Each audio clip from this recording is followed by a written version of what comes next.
All right, we're live. We have no big intro for this one because I really think the artist that we have as a guest tonight speaks for himself. He grew up in the comics in the mid 80s. He's been a legend in the business ever since. More covers than you can count for Marvel and DC and so many other publishers, a founding member of Gaijin Studios, an incredible artist in pencil and ink, watercolor, gouache, acrylic, really every medium, and also a student of illustration, and really a master of illustration too, which is what we are going to be able to take advantage of tonight. We're going to have our guest is Brian Stelfreeze. I should actually say your name. I'm sorry. So thank you so much, Brian, for coming and sharing your knowledge with us. This is a huge treat. We're going to be doing. I've been so looking forward to it. Oh, I think this is going to be a lot of fun. It's going to be multimedia. This is going to be a surprise for both me and Eric and all of you, and we'll be able to, watch a process that these kinds of processes are so hard to find because artists that do this kind of work, this kind of really, really high level illustration work, are too busy working to be able to really show as often as we would all like. So this is a massive treat. And with that, I'm going to switch my camera. This always takes a bit. Sorry, guys. Hang on. Okay. So this one's mine. Let me here. All right. So on the left, we have Brian Stelfreeze's Black Widow. Mine is here. Eric's is just over to the right. And this is kind of all of our starting point. We're all working on watercolor paper. And I'm going to, from here, because we really want to watch Brian work on his, I'm going to solo Brian's window, and we're all going to watch and ask questions. I'll be asking your questions as we go along. I'll try and get mine finished as much as I possibly can and not miss your questions, because I'm sure you'll have a lot. I know I will.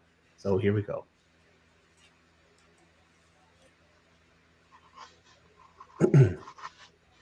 So where we are right now, we've got the drawing in, and you have India ink, you were saying, I think. Yeah, I usually and it's mainly because I'm just very impatient. You can leave the drawing relatively open, but I like knowing where my darks are going to be before I sort of progress forward. And oftentimes I find that if I'm going to have a dark background or a dark foreground, that makes me realize that I was a little bit too wimpy on the initial drawing. So a lot of times after I put my darks in, I'll end up going back into the drawing and making things a little bit more robust, a little bit and really with this technique, because this is a painted technique, you want to just draw the heck out of it. I mean, you really want to get in there with the drawing. And one of the things that I was talking about earlier is the way that you want to approach the drawing is you want to take advantage of the grain of the paper. Like up in this area here where the hair is, I'm kind of laying my pencil down and I'm just really kind of going back and forth and just scrubbing that pencil down to kind of get that dark of that hairline. But I'm using that pencil kind of sideways to get that. So I'm really kind of letting the texture of that paper really kind of shine through here. And I'm going to do the same thing in reverse here, is kind of like really taking advantage of that texture of that paper. And I'm sure a technique like that is something you really learned just from years of using watercolor paper. Oh yeah.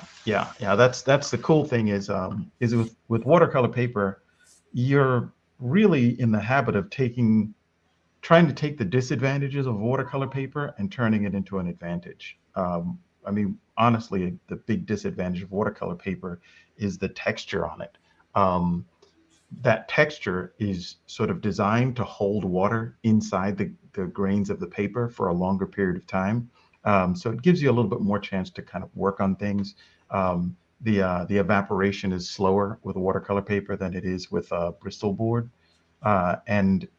And I really love that, but you're going to have that texture. And what this technique does is this technique plans on that texture being there, and because it's planning on that texture being there, you're taking advantage of it, and you're really turning that into something that's going to work for you. So I know for me, I always really want to know what the tools and what all of the things that we're using are. That always, I feel like if I don't know exactly the paper, it's going to go wrong for me. So what paper are we using? Yeah, this paper here is Arches, and it's just the Arches, like sort of regular surface, or what they call their rough surface. It's not like super, sort of rough or anything like that, and it's not their smooth surface. So it's the one that you'll get in a lot of the Arches, like green pads, and that's the one that I'm kind of most comfortable with. But this technique actually works on most watercolor paper. I've tried it on just about everything. It works really well on Winsor Newton watercolor paper. Winsor Newton watercolor paper has a slightly kind of tighter grain to it, but it works really well on that.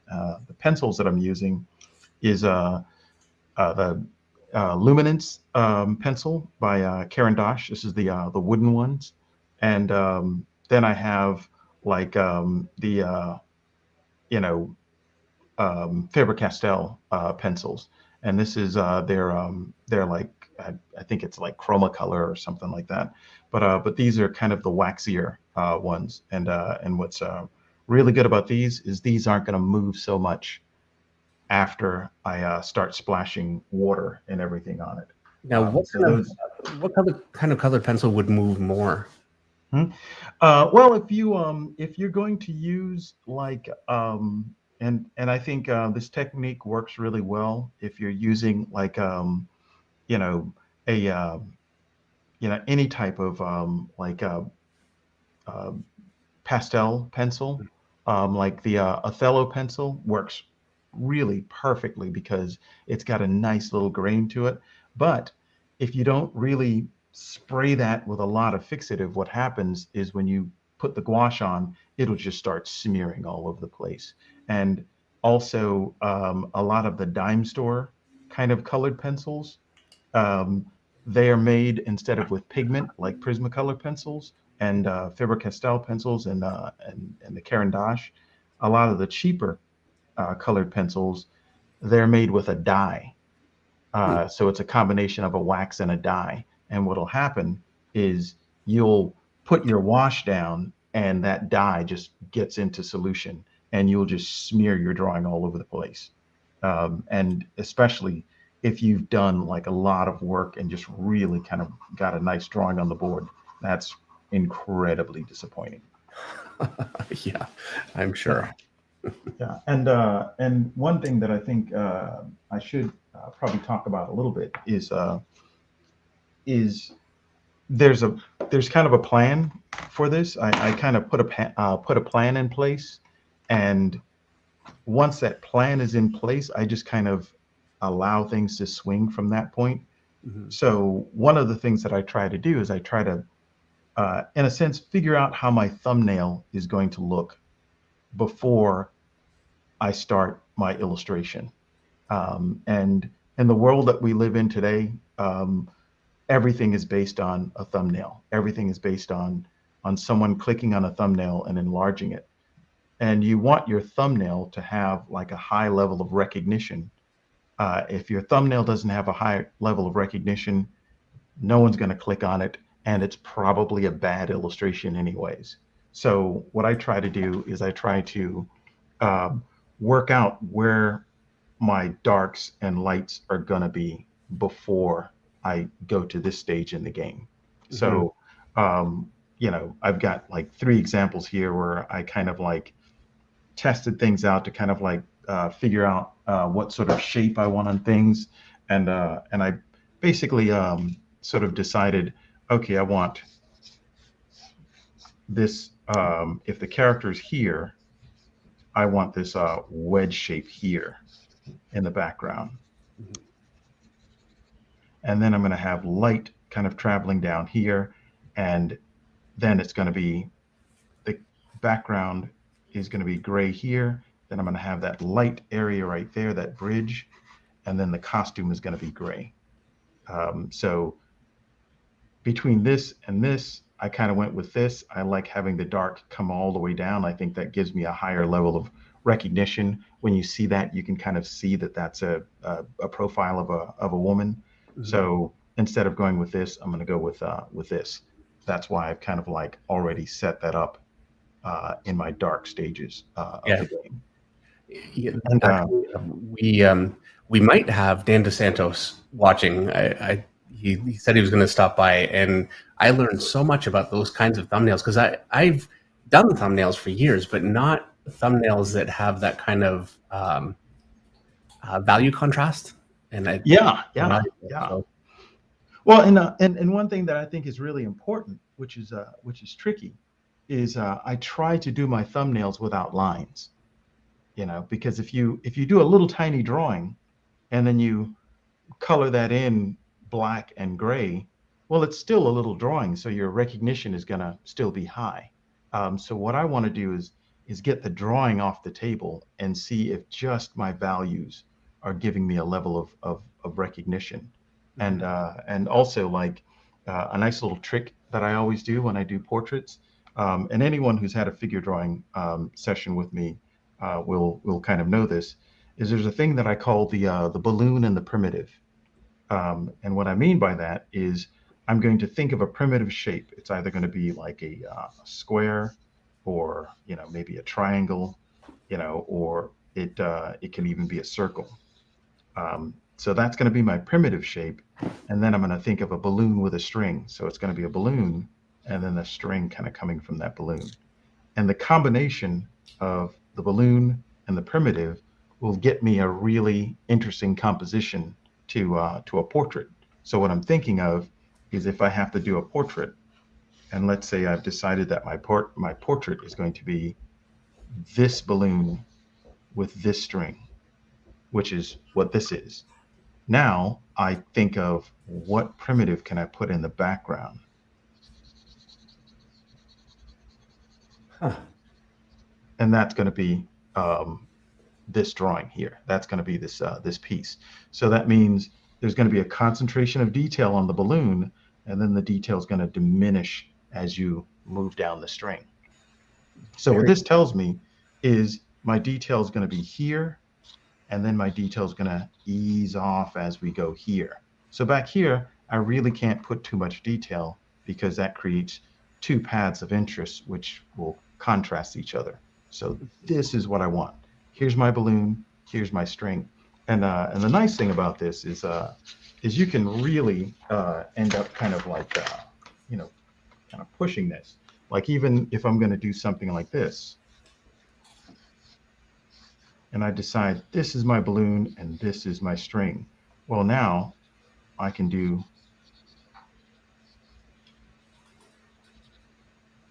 something like this, and then I can go with this square as my primitive. It looks beautiful, and it just compositionally, it's so pleasing. Hmm? I've Yeah, yeah, never and seen it done that yeah, way. and it's a really simple thing, especially if you already have reference and you kind of go, okay, well, this is the reference. The reference is this face here, and that's it. What do I do with that? Well, if I decide that this is going to be my balloon, and maybe this is going to be my string, very simple. Now I know, well, I can just actually put a triangle on that,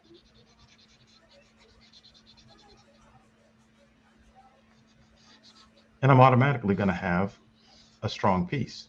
I'm never going to do, especially head commissions. I tend to do a floating head just on a piece of paper. I'm never going to do Yeah, it yeah, again. yeah. Well, and that's the cool thing is you could still do that. But what's really awesome is just sticking any primitive back there just automatically then grounds that head. That's an illustration. It now grounds it in design and composition, which kind of gives it gives it a more pleasing, I think, look at a distance, and that's kind of how I try to set up my comic book covers. Also, is I know, it's sort of like Jet Li did this movie, sort of a while back, where it was this character that knew he could kill the king if he got this close. you know so it was this movie called Hero. So the whole movie was about him trying to get closer and closer and closer. And I think, well, once you have the illustration in your hand, I got you. But can I make the illustration invite you to get closer? And all those compositional tricks are ways to make things pleasing even before you get right up on the illustration. I am really looking forward to trying that more. It just of all the things I never crossed my mind we would be covering something like that, and I've never seen it broken down that way. It's really very, very cool. We have Yeah, a and the cool thing is it's crazy simple too. we have a super chat from the Three Eyebrows. Thank you very much. And he says, "Would you consider ink plus watercolor, or do you think the transparent watercolor is not a good match for the high cost contrast ink?" Ink plus watercolor. I think I think the moment that you step into ink, you're in the world of acrylics. So ink, like an ink wash and a watercolor. I think what oftentimes happens is the ink wash just blows the watercolor out, because ink is just so chalky and so dead. So if you're going to use an ink wash, I would then suggest using fluid acrylics. Um, but if you're going to do a traditional watercolor, I try to stay away from inks unless you're going to do pen and ink. If you're going to do pen and ink, then your ink line is relatively thin, and that gives a watercolor kind of a chance to shine again. But watercolors always fare badly against ink washes. Like if I were to put watercolors on top of this, they would just look so thin and kind of nasty. But if I put fluid acrylics, and ultimately I will be putting fluid acrylics on this, then the fluid acrylics, because you can layer and layer and layer, stand up against the harshness of of like India ink. All right. Okay. Now I've got this at the place where I want to, where I can actually start going to the next stage on things. So what I'm gonna do is, and I'm using Krylon Workable Fixative. Uh, I find that that when I've done this, the Krylon Workable Fixative is sort of the best stuff that I've played around with. I think uh, there's a company called Lasco. They make a really good fixative, and there's a couple of other companies that make decent fixatives. But you've got to watch out for it, because sometimes the fixative really, like Blick art fixative, I find doesn't really do the job as much. You have to put more down for what you're going to get. And just so I don't actually like choke myself out, what I'm going to do is I'm gonna step into the other room just for a second All right. while I spray this. And again, when I spray this, I don't want to load it up. I want to just really kind of dust it. So like if I give it a dusting, that means it'll compromise the absorbency of the watercolor paper just a little bit. Okay. It won't completely kill it, but While you do that, I'm going to read a couple of comments. Chuck Gibson is here. Chuck Gibson, longtime image artist and inker, and um, we were at the Homage Studios at the same time, way back in '94, a long, long time ago. Says, "Good evening, David. Mr. Stelfreeze, love your work. Stoked to see you here. Yeah, it's great to have him. We have Jimmy Reyes here. Uh, Tomac Art is here. all right. Tom Morris. I'm sorry. I'm like I've seen everybody here, and now that I'm going through comments, I apologize, guys. Okay. Now I've kind of sprayed things down with Workable Fixative, and I'm hoping that I did a good combination of spray stuff. And we won't find out how good it was until we start pulling things off. And what I'm going to do is I'm going to take my big brush here, and I'm going to sort of go over things. In fact, since I'm doing it here tonight, I'll even go with a bigger brush. What I'm going to do first is I'm going to go over things with a little bit of water, just to kind of see how well the spray is. Make sure things aren't, okay, I've got a little bit of beading, but not too bad. So just since layer I've got, over everything. yeah, so since I've got like some beading, I'm gonna scrub it just a little bit more. And that's the thing is if you do this and you find that you have some beading, just kind of scrub over everything with the brush just a little bit.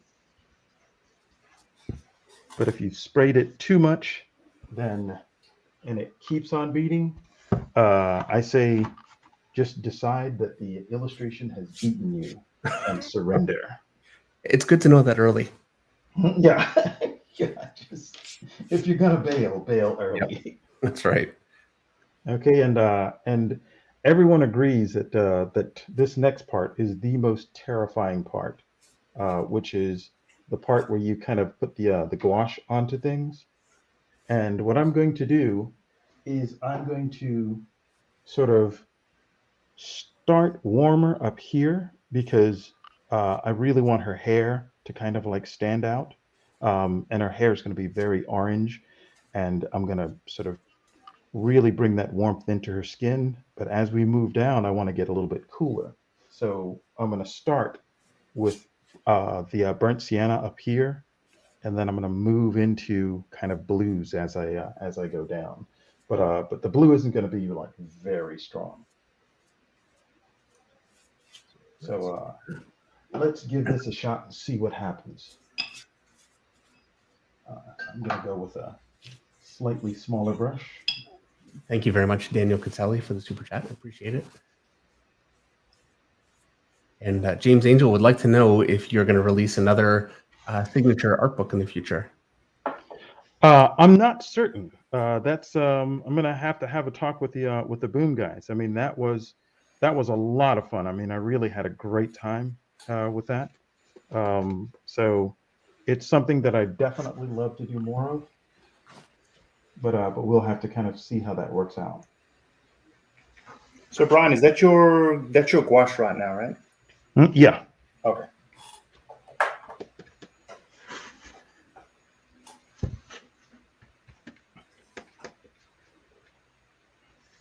And what I'm doing is I'm just kind of working in some blues and brown.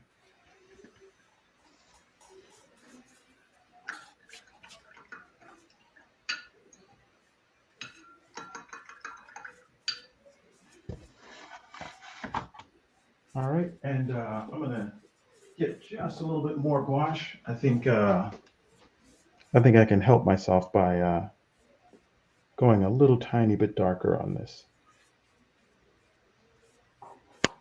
And the gouache is really going to be the thing that I'm using to sort of set up things here.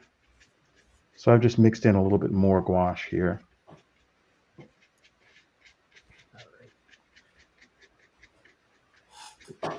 Darren Hart. And if you're wondering, has a $5 super chat. He says, finally made it to another live. Thanks again for all the videos, Dave. You're very welcome. Thank you so much. Sweet. Sorry about that. All right, and on this, I'm gonna try to get a little bit more of this blue to the outside here. And eventually I'm gonna be taking a lot of this stuff off.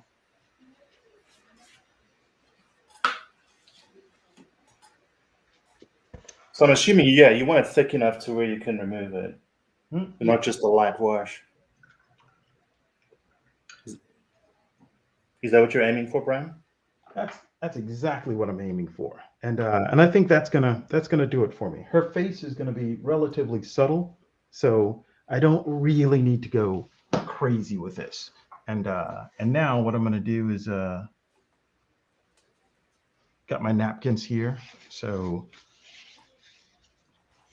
I'm just going to try to remove the paint. Right now, while everything's nice and wet, I'm going to try to get in and remove the lightest areas. All right, napkin. And as things dry, as things dry, they're going to be a little bit more difficult to kind of pull off. All right.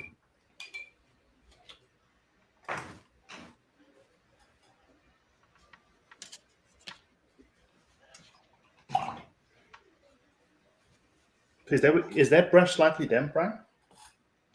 Yeah, it's I'm drying it off, so it's the dampness of it is basically as much as I can get off of it. Okay.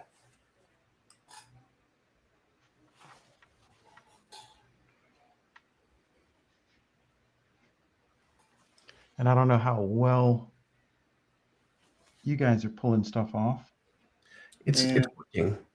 I'm finding a little bit of different here. Let me show you really quickly, kind of where we're at here. So here's mine, and I've just started taking it off. Now I might be very light with her face. I had a little bit. You are very light with her face. Okay, so I think I'm going to stop this and then go darker and then do it again. And Eric, it looks like a much better level. Oh yeah, Eric, you're looking pretty nice here. All right, so we'll go back to you, and then I'm just going to go ahead and get mine a little bit more where it needs to be.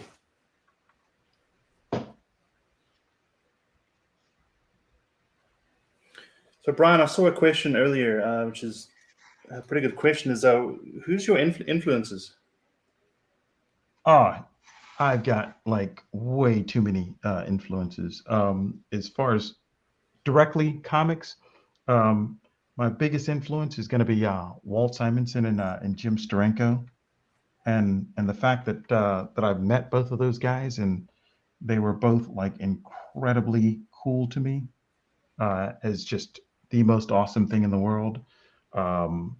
Also, John Byrne was a big influence on me. Like right when I was getting into comics, he was doing like a lot of just awesome stuff. So I was just like in love with what that guy could do. I got to meet John Byrne 2 years ago now. Everything is 2 years ago. Ah, yes. Yeah, he was very nice. Yeah. But I'd have to say that most of my biggest influences come from outside of comics, and that's going to be like a lot of classic painters, Joaquin Sorolla, John Singer Sargent, and a lot of the impressionists. But then after that, you're going to get into like a ton of illustrators. Probably the chief influence is going to be J.C. Lindecker. Oh yeah, huge of mine. Oh yeah. It's just like his stuff is just so powerful and so perfect. Even when you see his originals, it's just like I can't believe a human being did that. Yeah, we were actually last Monday or a couple of Mondays ago. Somebody was asking about clothing folds, and we were talking about Lindecker. I think he's the very best at that. Oh yeah, and it's the way that he does it. It's just so dynamic. It's so confident too. And something you'll notice here is those first few pulls that I had were just really easy. Things just fell off the board, which is kind of nice when you want to get those things that you're going to consider more or less highlights. But as this dries, I'm going to have to work for it a little bit more, and I want to use that to my advantage because her cheek here, that's a really subtle pull that I'm going to need for that, because I've got like light coming in from back here and behind her. So if it pulled off too easy, that would actually make her cheeks like just a little bit too harsh. So what I'm hoping for is I'm hoping that, as this dries, that gets a little bit more difficult. And because it's a little bit more difficult, that means I can be a little bit more subtle with it. So I'm kind of trying to use the drying of the board to assist me. But if you have any absolute white highlights you want to scrub in, you want to get those early on. Yeah, I definitely found it's a lot more difficult now to lift anything. Yeah, and also you got to be careful with it, but you'll see from time to time I'll kind of like throw some water on something and just take my napkin and just kind of fold it, and then just use that to kind of scrub a little bit of pigment off. But you got to be careful about that. You don't want to do that too much, especially like with high quality watercolor paper. One of the nice things about the good stuff is it's designed to be beat up on. I mean, you can really just scrub it and do anything to it, and the paper stays pretty resilient. But if you're working with a lesser expensive watercolor paper, what ends up happening is the watercolor paper starts to curl, and the fibers start to kind of fall apart. And when that happens, you're kind of in some serious trouble. That's a slightly later on time to give up. Yeah, yeah. There are going to be several stages that are going to be really the best stage to give up stages during the course of this. It is kind of good to know that there are actually places where you really are sunk, and it's not such a terrible thing to just say, okay, let's try again. Yeah. And that's one of the things that I think, particularly doing learning illustration. One of the things that I think is really important is to have a sort of casual relationship with failure. Not to fear failure, but to really understand, that failure is your friend, and sometimes, sort of failure just kind of comes in and says, "Hey, buddy, maybe you should stop."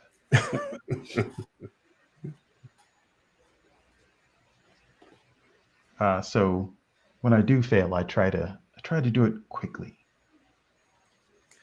Jump right into So it. yeah, you can see on this that that now that this is a little bit more difficult to pull off, I'm actually able to get like a lot more kind of subtleties that I couldn't get really before. Yeah, it's really looking amazing already. It's so much fun doing this sort of stuff.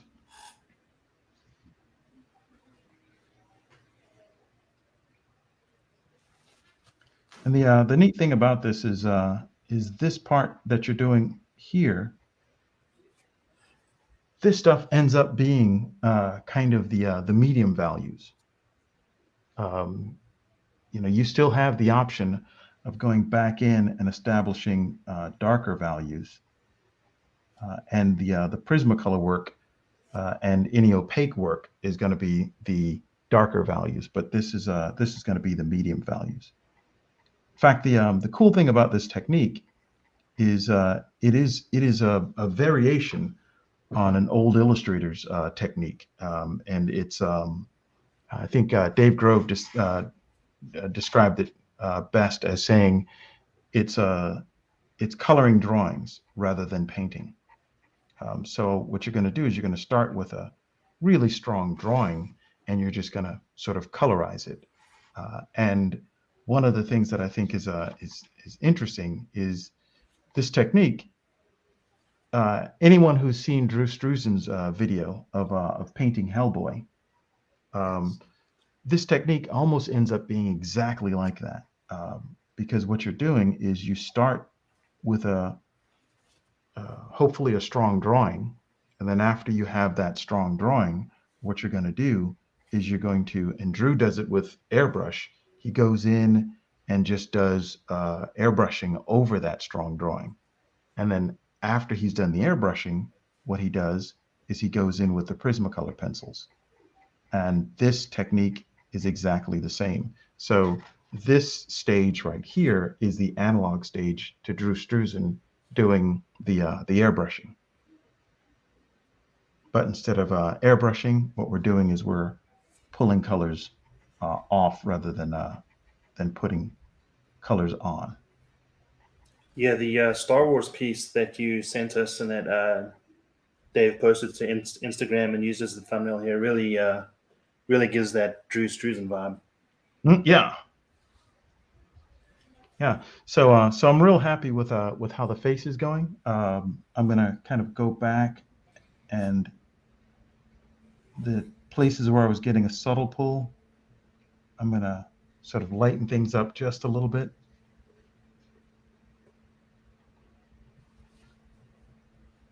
And again, I know that that I've got like a dark value and a lighter value that's going to really give this some sort of a dynamism. How are you feeling about it, Dave? Well, I think it's great. There are places where I'm really happy with it. Like I can see how well it works, but I also can really see where I've struggled so far.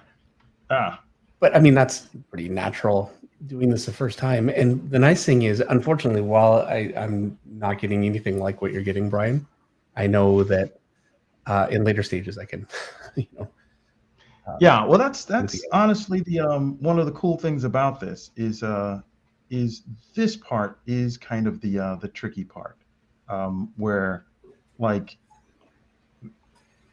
the skill set that's required to do this is sort of oddball. You know, it's very you don't pick this up doing anything else.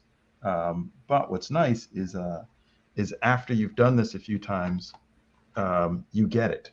And what's cool about it also is once you actually understand the way that the technique works, then what ends up happening is you know that okay, if it's not working in this stage, that's cool.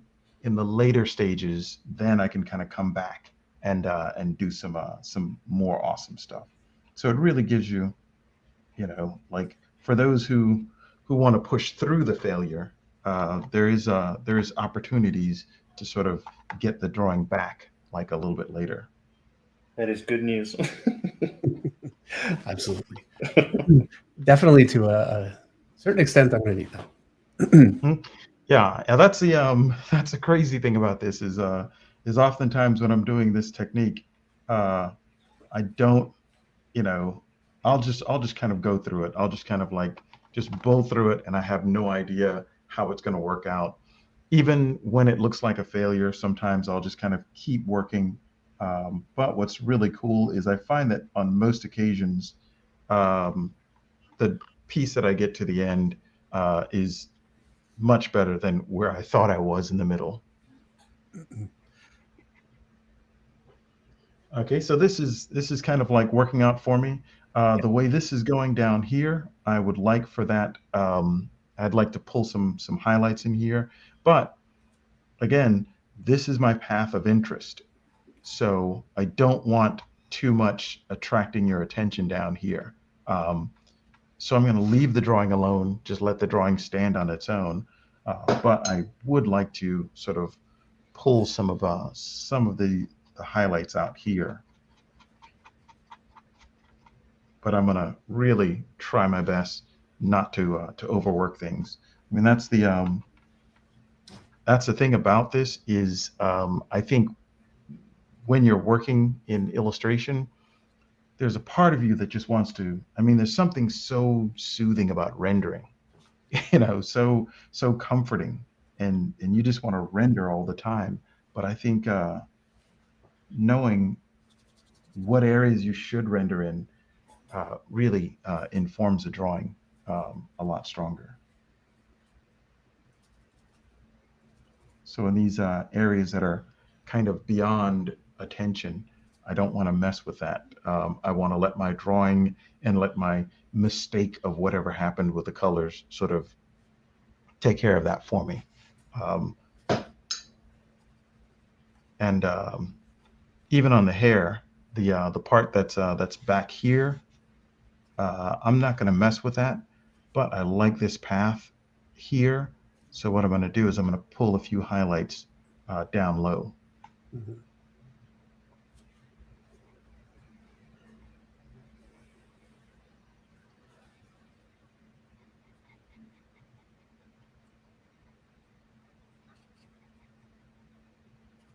And as a person who loves to render all of this stuff, man, I really want to get in there and I want to render the heck out of everything. Oh, But I what I'm do. going to do is I'm gonna try to resist, you know. And I even will say, I feel like I'm finally starting to get the hang of what will pick up the paint and get the kind of pull that I'm looking for. So, cool. and for me, now tell me if I'm doing it wrong, but I'm actually wetting my brush because adding a little bit of water to it is helping pick it up, and then using the napkin to Oh, get rid of the dude, paint. perfect.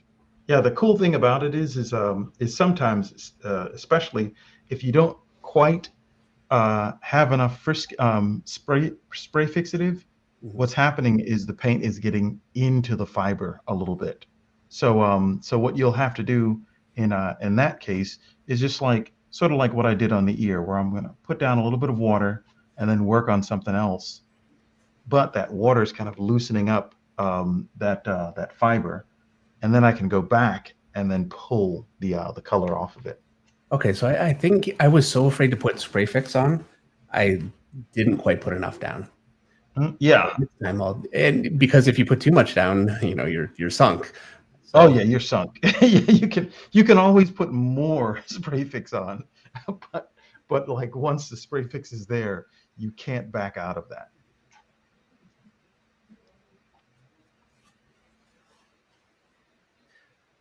I feel like I'm getting it. It's taking a little bit more manual work, but I'm it's also finding that some of the paint you pick up, you can put down where you made a mistakes ever so slightly. Oh yeah, yeah. That's actually kind of the cool thing about the gouache is and there's going to be a point where you fix the gouache, but as long as that gouache isn't fixed, much like with Dave, he's able to go in and do another layer of gouache that's a little bit stronger. So that's kind of the really cool part of this is you do have some flexibility in the gouache work.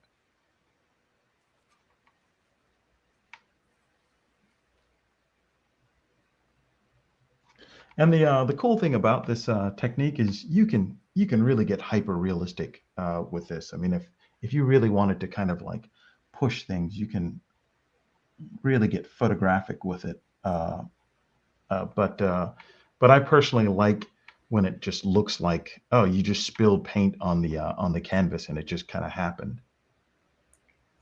yeah, absolutely.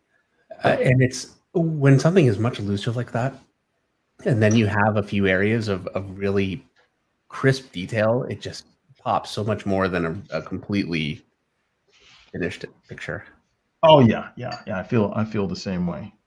All right. Now I think the tip of her nose is still got a little bit too much paint on it, so I'm gonna kind of go back and pull some of that off, so I can really get that silhouette of her lighter face against that dark background. And even up here, I think I'll pull a little bit more. And some of this stuff that I'm doing right now, I mean, I can handle that with the colored pencil, but I think it's always a good idea to sort of set that stuff up early. And what I'm also going to look for is areas of high contrast really attract your attention, and I don't want areas of high contrast in places where I don't want your attention. So at this stage, I'm going to kind of police things for areas of high contrast. And this out here, that's like a really dark value against a really light value. And I think what that's going to do is that can potentially pull you here rather than here. So what I'm going to do is I'm going to go ahead and soften these edges up. So I'm going to, in fact, just so it flows up into itself. Anthony G has a $2 super chat. Thank you, Anthony. He says this is like relief sculpting with paint. Amazing. Dude, that's actually a really good way of thinking about it. So now I'm just going to soften that area up there. And with that area being a little bit softer, hopefully it's bringing your attention up here rather than along that edge.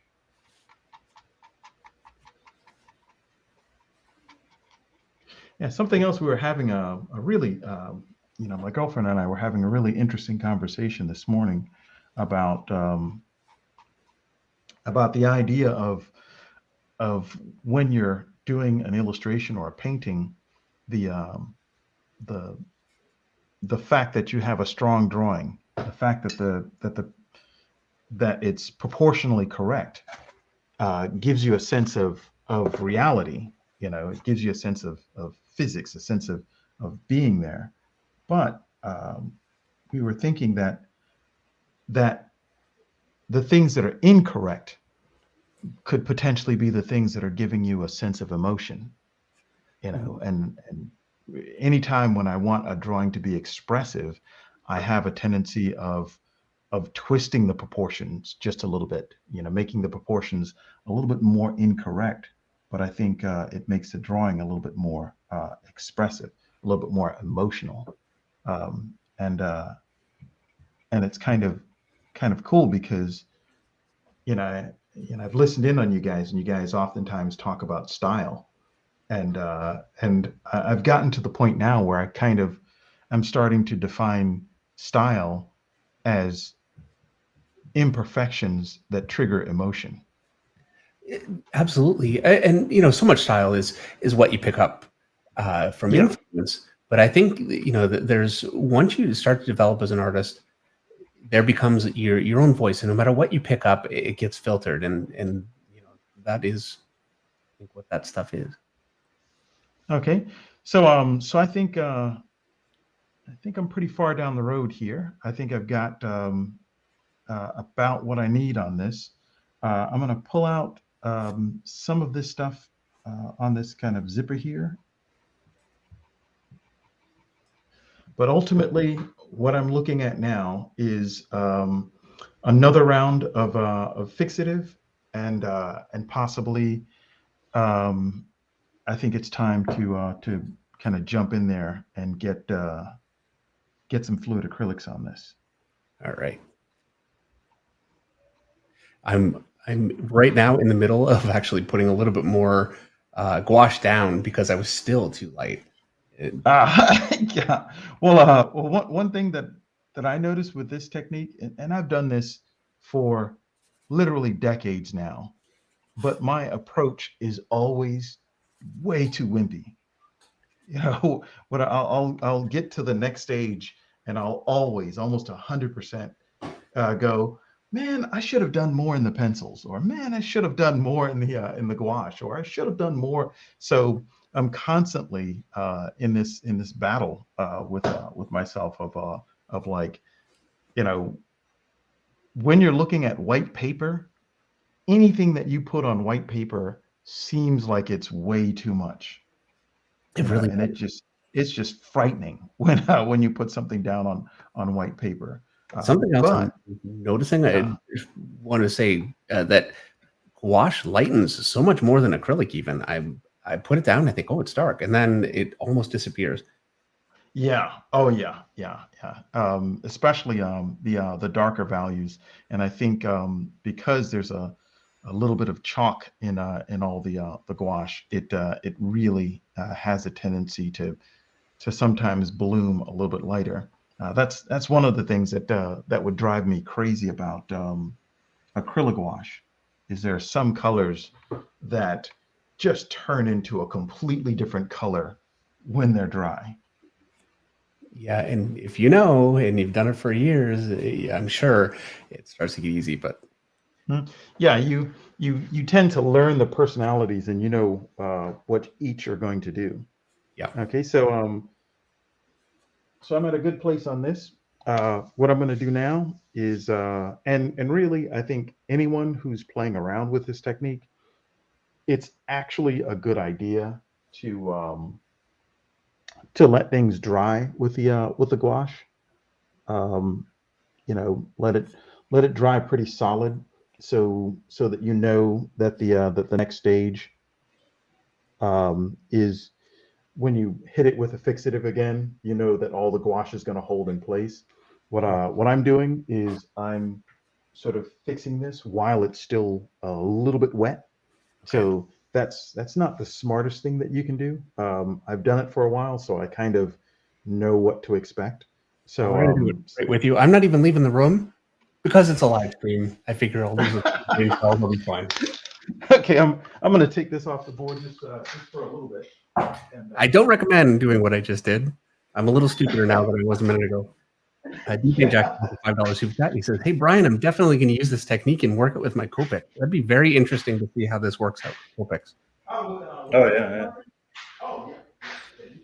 I just cannot get those smooth fades and blends that Brian was getting. That's for sure.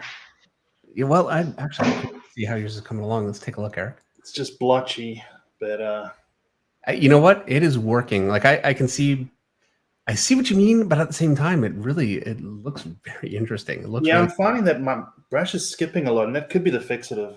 I'm not quite sure. I think we're going to get the hang of this.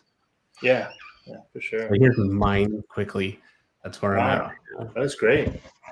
Thank you. Also, Very something that I light. think is really cool about this is when you put the on both you guys' pieces, I can see it. When you actually um, do the gouache work, any values you have under that gouache will tend to lighten up because the gouache has got that opacity to it. But when you hit it with a fixative, your contrast comes back. Mm-hmm. So there's a lot of times when I'm doing it and I'm like, I'm not really accomplishing anything here.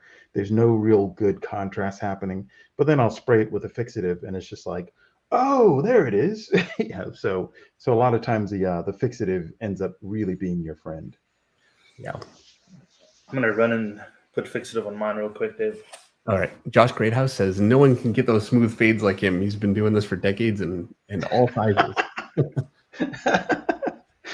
Well, the cool thing is Casa Grande is or Great House is like he hangs out in the figure drawing group and everything like that. So he's seen me do this sort of in person, and he knows that this is sometimes it's a magic trick, but a lot of times I feel like it's Houdini's water torture, where it is a magic trick, but it can go horribly, horribly wrong.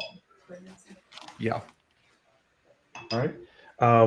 Now for the next stage, what I want to do is I've got it fixed, and this is like double fixed now. So what I'm going to do is I'm going to go for the fluid acrylics.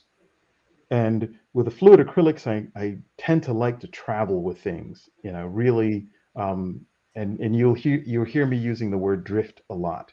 And with drift, what I mean is actually moving from one value to the next value, or moving from one color to the next color, or moving, in this case, from an area of detail down into an area of less detail. So what I really want is I want a color drift to happen.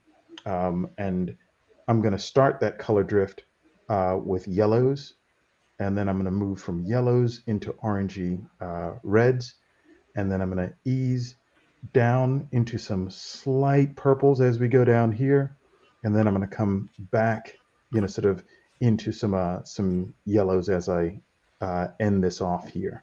And what I'm doing is I'm setting up things for those greens and turquoise that I'm going to have in the background.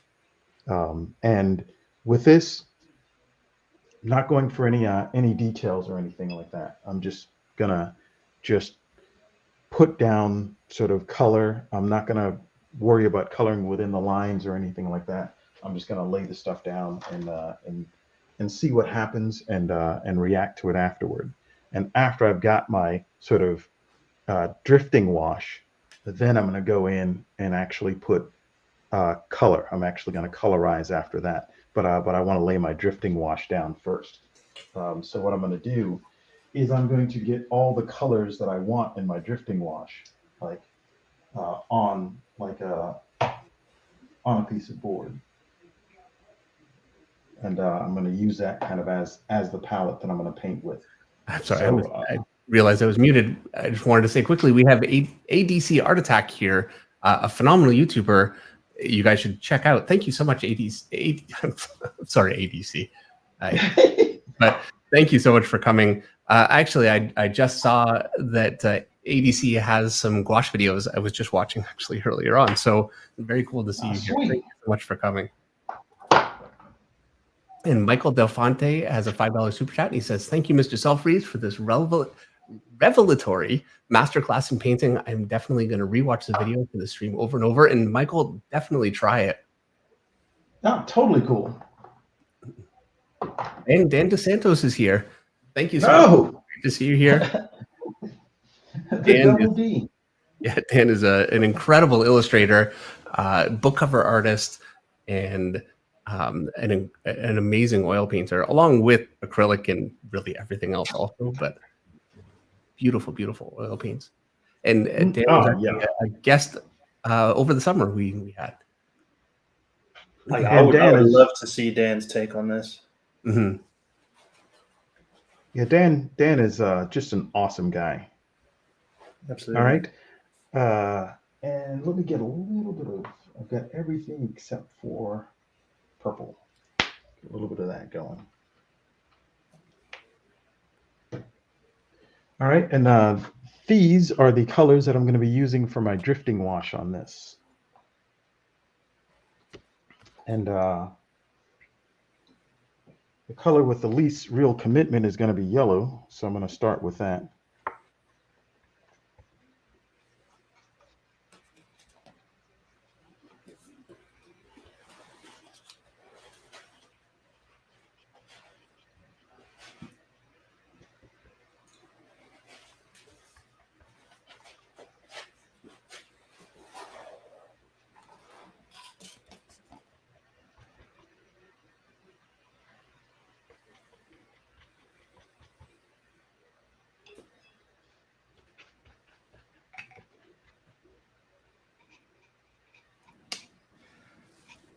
Ran over and got some of my own paint. So the first time I'm using golden fluid acrylics. What? Yeah. Everyone should be using. Yeah, everyone should be using this stuff. Yeah, I went from heavy body to soft body. The soft body is nice. Still requires some medium with some of the stuff we've been doing, but I can see the benefit of this for sure. Yeah, the colors with this stuff is just super intense, and you can just really kind of like build them up.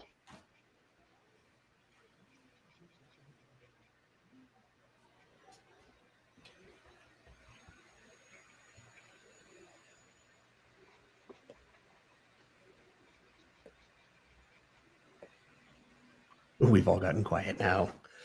Yeah, the cool thing about this part is what I'm really just trying to do is just lay some drifting colors down, lay some kind of values down. And when I get back to the point where I'm actually kind of colorizing stuff, then I'll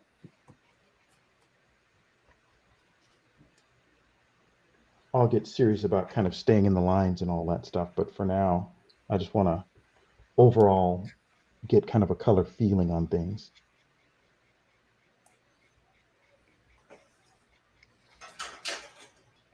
You doing it, Dave? I'm doing it.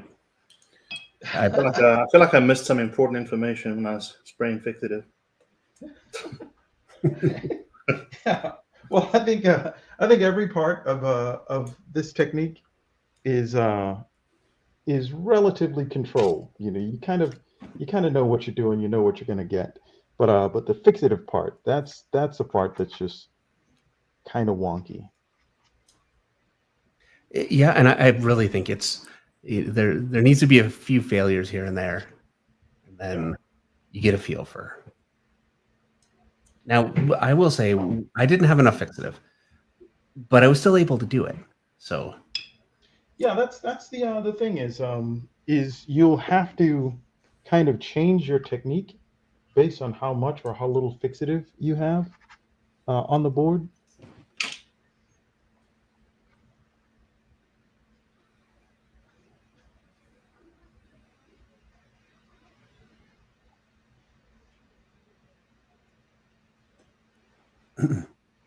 So apologies for the chat right now. This is high concentration time.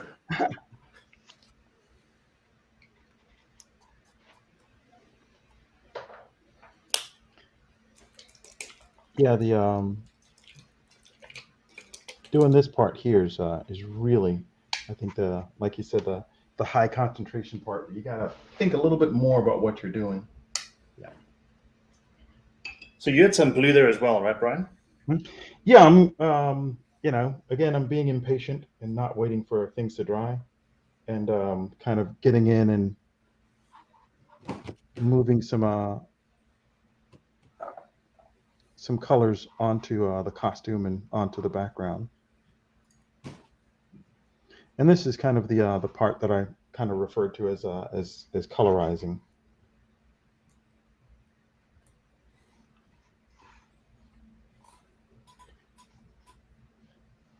Having to take a scalpel to each every bottle I open is failing to open. Oh yeah. It's been too long. So I'm having to cut it with an X-Acto blade.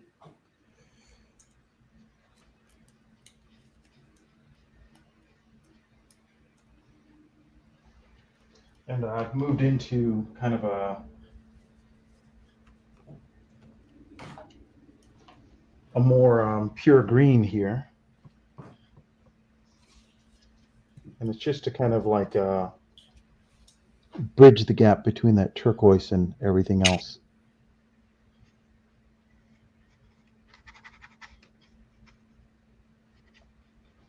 So I think that turquoise, and this is again, it's drifting those colors, where I think that turquoise by itself isn't kind of getting me what I want. So what I'm going to do is I'm going to drift a little bit of green in there.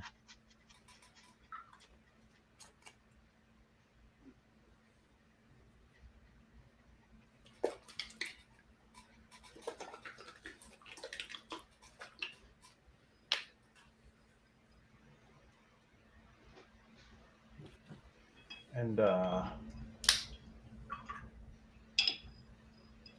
I'm going to do is I'm going to put a little bit of light blue or light turquoise on the very bottom, so that again I can kind of soften that contrast there. And I'm going to go ahead and kind of flip my board around, so if things are going to drift, they're going to move upward.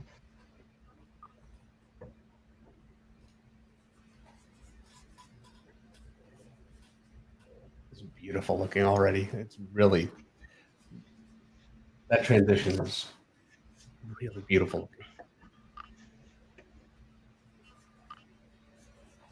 Right.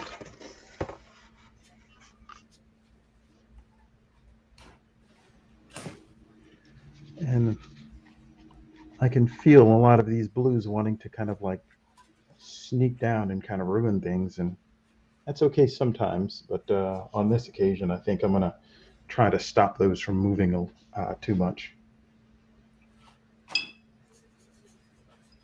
And I still want to get like a little bit more contrast between like again, it's that reversal where I'm trying to take these colors that are in the background and then jump that bridge and move them into the foreground.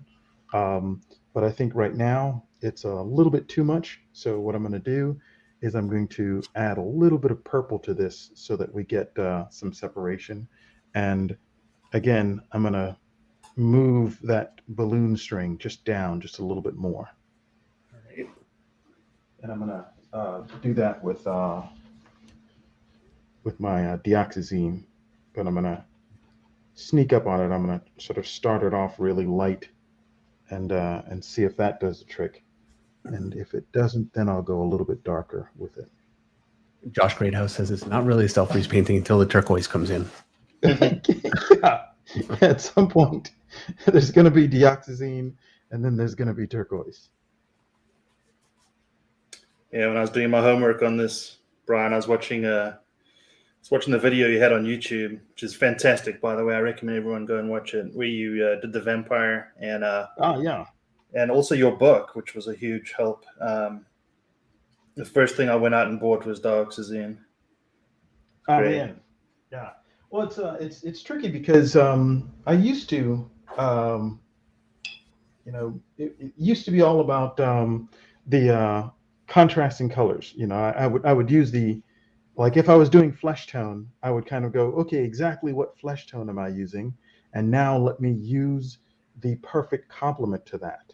And if I'm going to use green, well, then I need to use the perfect complement, the perfect red complement for that green in the shadows. So my whole thing is never using black for the shadows, but using the contrast to get into the shadows.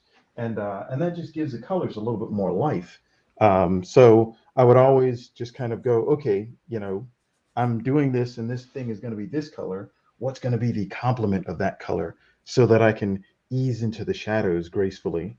Then I remembered that I was lazy and just got to the point where I was just like, you know what, rather than having to figure out how to get into the shadows, why don't I just use deoxazine? Because deoxazine is kind of a perfect combination of warm and cool. So it satisfies just about everything I needed as far as flesh tone is concerned. So deoxazine is just one of my like go-to colors that I love kind of using because it is kind of soft enough to where it covers me in the warm and in the cool department. Okay, so as you can see, I was kind of moving things around and kind of like getting things in place, getting things set up so that I can kind of get into the sort of colorizing part of this. And I'm just looking for places where I can boost up that color a little bit. All right. And the nice thing about this is for the hair, I'm really not going to do much to the hair other than what I've already done. Yeah, so the hair, I'm going to kind of uh, leave it alone with maybe just a little bit more dark contrasting Prismacolor work. But I really don't think I need to do much else to the hair. So what I'm going to do is I'm just kind of going through and things like the ears. I'm going to try to rosy that up a little bit. And again, this is the stage where I'm kind of colorizing things just a little bit. From being very, rather than washing over the whole drawing and not really thinking about the edges of things, I'm kind of going in and bringing some serious color into stuff. And I really want to get the most out of that contrast now. In fact, I think we're at a stage where I can go to my relatively small brush and actually start getting some contrast in there.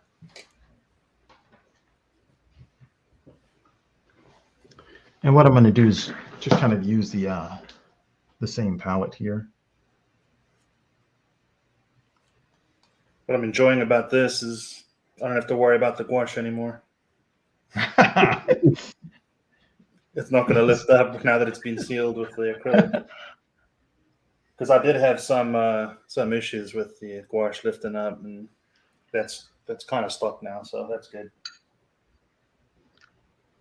Yeah, once you're past the gouache stages of this, you're kind of in the home stretch.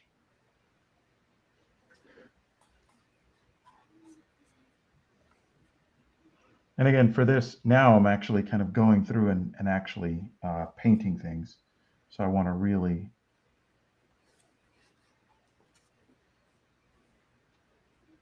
kind of get in there and get some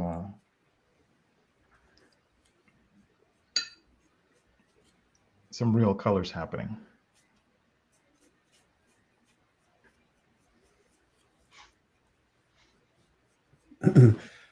John ED has a $5 super chat. He says, "Hey Brian, well, hello Brian. I wanted to know what started your passion for art. Also, could you name the highlights of your career and what you learned as time went on?" Now, that might be a bit of a broad question. But.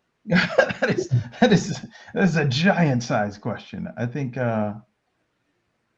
it's kind of cool because I have a tendency to just really pay too much attention to what I'm doing, and not spend too much time looking backwards or forwards. I think as an illustrator, that's not safe, because you can kind of like fall in love with yourself, and that's like a sort of a bad thing that kills a lot of illustrators. So I tend to pay attention to kind of what I'm working on, and that's cool enough for me. I mean, there's natural highlights like the stuff that I did with Batman and Black Panther and stuff like that. But I got to tell you, man, the coolest thing for me is just being a comic book artist. I mean, that's just awesome. That's like the coolest job in the world. I mean, it is a 9 to 5 job, but it's a lot of fun. And I think we talked about influences before, so it's definitely going to be those. I think probably two of the greatest highlights in my career. One was getting into an awesome argument with Steranko and walking away from it, feeling that we both kind of learned something cool, and actually meeting and getting to hang out with Denny O'Neil. I mean, that guy he's I think one of the reasons why they invented the word genius. I mean, he's just absolutely wonderful, and I think knowing him and being able to hang out with him was my college career. I mean, I learned so much about storytelling from that guy. I have a few people that have passed away that I just never got a chance to meet, and Denny O'Neil is very high on the list of people that I really regret not meeting. I've heard so much about him over the years from so many people. Oh yeah. He was, and just a prime number too. I mean, just one of those guys that was incomparable. All right, and the cool thing about this part is this is at this stage in the game, it's like every other painting that you can work on, where I'm just kind of going through and establishing my my darks, and establishing shapes and just painting. So there's nothing new about this stage in the game. But oftentimes I think this is the stage in the game that really turns this from something that's just kind of blendy, into a real illustration.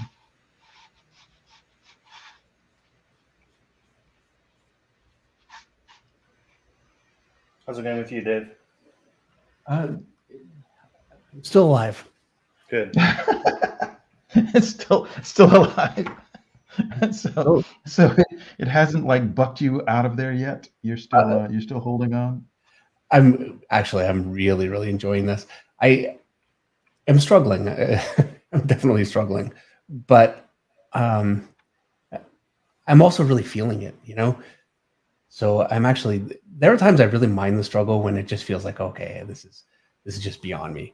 And I don't know that I'm really getting, well, it's certainly not going to look anything like yours, Brian, but I think I can establish something with this and start to uh, get better. Yeah. Well, to me, the most fun thing about it is like just the looseness of it. I mean, to do this, I mean, like I said, you can be photographic. You can really push it that far if you want. But I think the technique really asks for you to just kind of lay things down, just kind of let it go, and that to me, I mean, if you're going to take anything away from this, I think that's really the big takeaway is just getting to the point where you can just lay things down and just kind of let the paint make some of the decisions.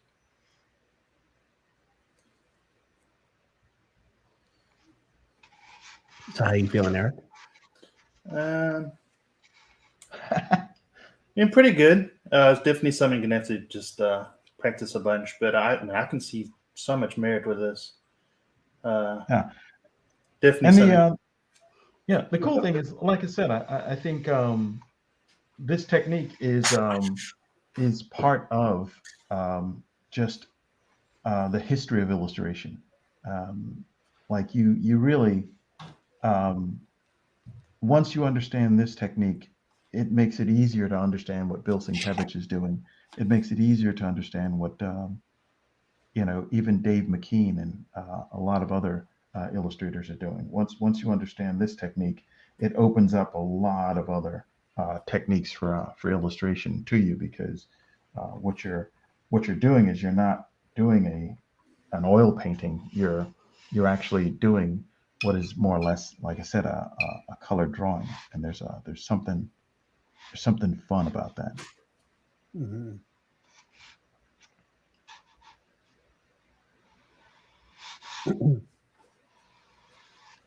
And Well, this part, I think, is the part that I really enjoy because this is a part where it changes from, like I said, just being a kind of a mess to having some control to it. yeah, this is usually where I start, really trying to be controlled from the beginning, and um, it's much more fun. Yeah, yeah, and I think a lot of what I end up doing, like even with the design stuff that's done ahead of time, what I'm really trying to accomplish is I'm putting the the person who wants to render, I'm putting them sort of in a cage and saying, okay, you can have fun within these parameters here. Um, so what that does is when it does come time to just turn the renderer loose, you know, it's just like the renderer really knows what they're doing. They know where they can hang out, where they can kind of have fun.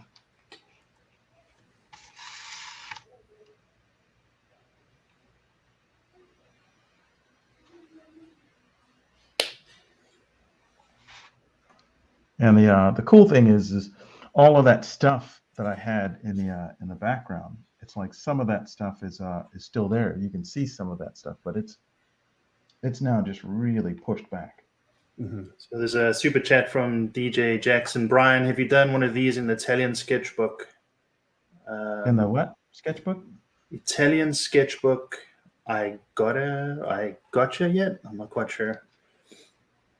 Okay, I'm not familiar with the. Oh, wait a minute. Yeah, um, there are these sketchbooks um, that are just really cool. They're like and there's a couple of companies that make these different like super high end sketchbooks. And the cool thing about those sketchbooks is they're made with a lot of times it's either Italian watercolor paper, or it's Arches veiling or bookmaking paper. And this technique works perfect. In fact, the paper that's in those books is even better than watercolor paper for this technique. So yeah, I've definitely played around with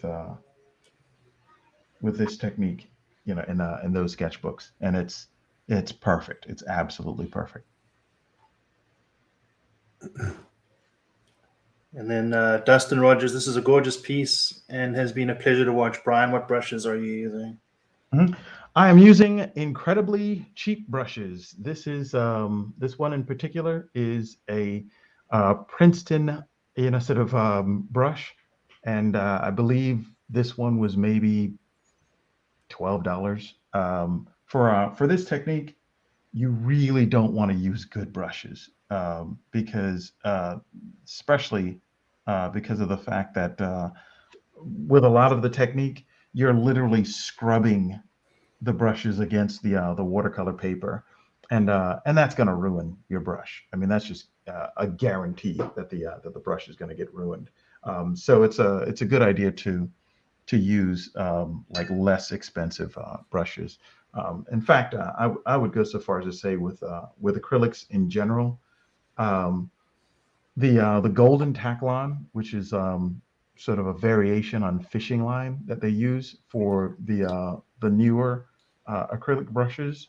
That golden Taklon today is so good that I oftentimes prefer like the really inexpensive brushes to even the nicer brushes of yesteryear. So I'd say don't spend a lot of money on brushes. If you're doing traditional watercolors, then drop the cash on like some really nice, you know, blue squirrel, sort of mops.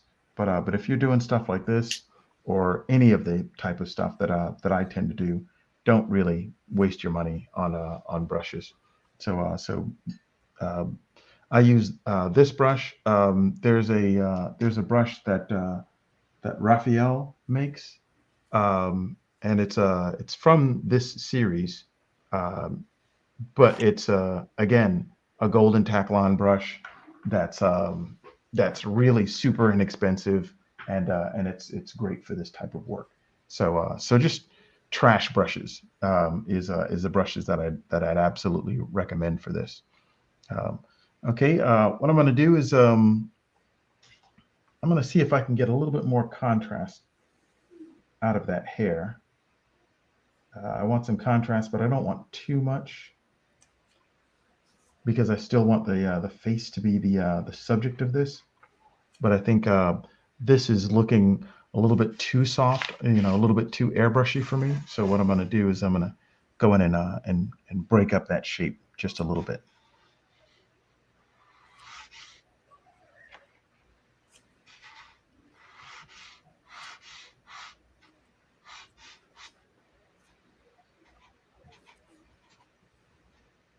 And what I'm going to do is I'm going to go through it with that color, which is more of an orange. Then I'm going to get kind of a red and go through it with that. Sheldon Martin says, I feel like every time he mentions rendering, Dave's eye twitches a little bit in anticipation. A little bit. All right. That's about where I want things. What I'm going to do is right now her forehead is got a little bit too much glow for me. So I'm going to back that off just a little bit. I don't want to, right now I'm a little bit too warm. So I'm going to move into a little bit of yellow here and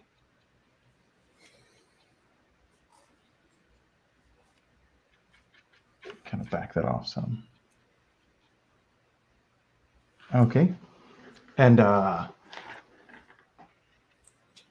And I'm pretty happy with that stage in the game. So now I think we're ready for the Prismacolor stage. All right. Okay, well, In fact, just quickly, I'm going to move over to our pictures so we can see just how far off we've fallen at this point. Every stage, it was just a little bit more, but we're staying. All right. So here is mine. I definitely. oh wow, dude! It's really gotten. It doesn't have the contrast that it needs for sure. That's something I really Yeah, get in there.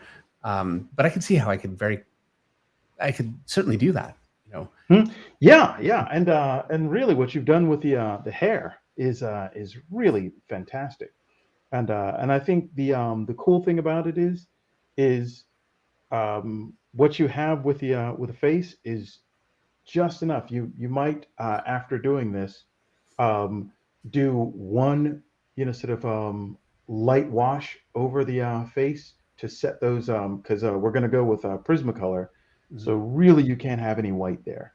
You Okay. want to kind of make sure that you've gotten rid of all the white. That way, you have something for your Prismacolor to stand on. But man, you've got a really good, strong mix of chaos and control happening there. Well, thank you very much. I really appreciate it. And Eric, here we go. All right, Eric, you're gonna have to make a background decision. Yes. And the cool thing is you're doing it the right way because you've actually established your values on her. Now you can literally cut her off of the background with whatever background values you use. So at this stage in the game, you have to make the decision of, first of all, what value is the background? Is it going to be lighter than her or darker than her? Mhm. And that'll kind of inform you as to if you're going to use opaques, because if it's lighter, you have to use opaques. Yeah. Sort of like what I did with the Clint Eastwood. Um, the entire thing was the value of Clint Eastwood, but what I ended up doing was using opaques to then cut Clint Eastwood off of the background. Um, Right. or if you're going to go dark with the background, then you'll just back that dark value right up against the silhouette of her. Yeah, I was hoping to, funny enough, use like Darkseasine. I just don't think it's very opaque for this, right? Hmm. Yeah, that's one of the things that I always sort of talk about is kind of the idea of if you're going to use a transparent color, that transparent color has to be significantly dark enough to obliterate that orange, or you'll have to use a transparent color that's semi-opaque. Right. Yeah. So so what I'm doing now is I'm kind of checking things to make sure that I'm sort of dry enough. And with the Prismacolor work, you have to be dry. Um, and I can get away with a lot of stuff. I can get away with kind of jumping the gun on most things. But the Prismacolor work, I don't really have a choice but to wait on that. Um, and the cool thing about it is the piece. Um, since everything that I was doing was relatively light kind of strokes, I did all the heavy stuff in the beginning. Everything's really dry, and with watercolor paper, when you touch it, any area of it, if it's cold, it's still wet, and everything there is kind of room temperature. So I know that I've got like a lot of room. So what I'm going to do is I'm going to kind of work my way up to the face. I want to take care of everything else first and then take care of the face last. Because what I want to do is I want to work the face knowing that I have to compete with everything else that I've done. So I want to be very careful about, um, I mean, every fiber in my being says, get in there, do the face. But if I do the face first and then I work on some other highlights, I might end up making the highlights much more impressive than the face. So what I want to do is I want to save the face for last. So what I'm gonna do now is I'm making a collection of the colors that I'm going to be using for her hair, and I'm kind of picking up on some of the colors that I've already laid down in the background, and I'm just going to get a fistful of stuff that really works for me, and most of these are going to be, or not most, but all of these are going to be lighter than the colors that I'm actually using in the background. And I think, and the one thing about Prismacolor that bothers me like you would not believe is the fact that there's no such thing as a red Prismacolor. I didn't know that. Huh? Yeah, I have no idea why, but they don't do red. They do every other color. They do colors that get close to red, but they don't actually do red. Hard pigment to match. Yeah. And also, here's a nice little thing is I'm using this pencil sharpener, which you can get on, Amazon. And don't really pay much attention to that right there. The pencil sharpener looks exactly like this, and about 100 different Chinese companies make it. But the most awesome thing about it is they give you a tip like that, where it's just this nice, crazy, cartoonishly long tip. And what that does is that means you get more than one stroke before your pencil becomes dull. So I really love working with a pencil sharpener that gives me like just a really good tip to work with. And the cool thing is if you are a person that is doing a lot of figure drawing, the really cool thing about this pencil sharpener is it's got a setting that goes from cool to ridiculous. And what I mean by that is it gives you like the most ridiculously long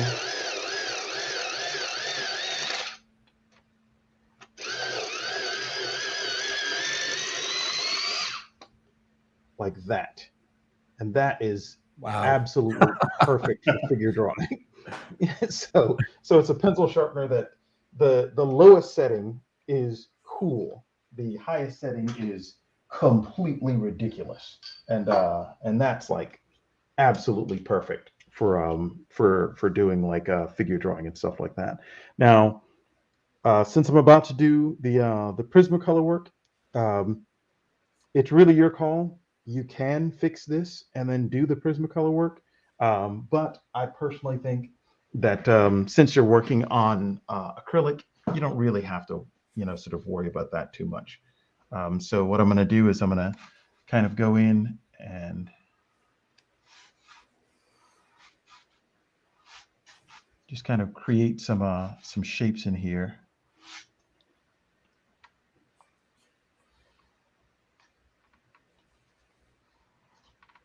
And you really had And this plan from the beginning. I think it seems like just with the way that you structured all those dark shapes at the top.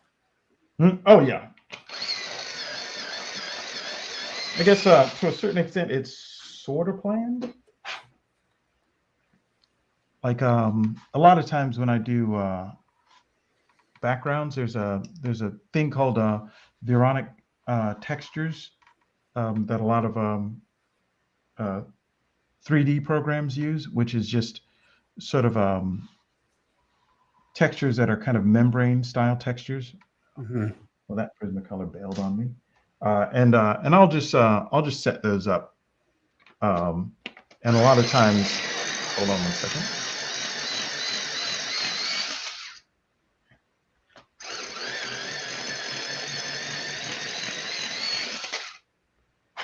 A lot of times what it is it's just creating different shapes, creating like like getting a surface wet and then just putting down kind of blobs of paint and just seeing what happens. That's what I'll do a lot of times. And once I get those textures and see what those textures are doing, then I'll just kind of come back and highlight those textures.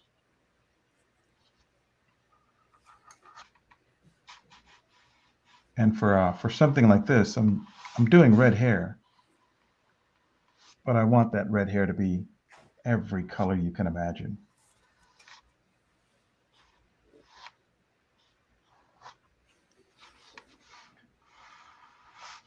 And what I'll do is for this, I'm going to do some of the sort of flyaway strokes, but I'm also going to come into this, and a lot of this work is work that isn't going to do much to the reproduction, but it's going to really, when you're holding the original in your hand, it really shows up. It's a real shame just how much gets lost in reproduction. Oh man, especially when it comes to red. Like reproduction just hates red. They can't make red Prismacolors.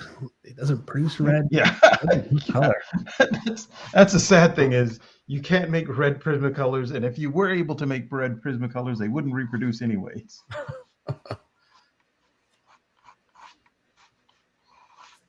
And again, I'm going to really try to resist working down in here, and I'm going to try to resist working down in here, because what I want is I want that path of attention to stay up there. For me, this moves into this just a little bit too easily, so I'm going to come back in here with a little bit of that green to kind of give me some separation, so that doesn't look like it's part of the background. It actually looks like it's separate from the background.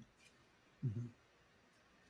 And at this stage, this is the stage in painting where you're really making the little choices, just hundreds and hundreds of little choices where you're just kind of feeling your way through something.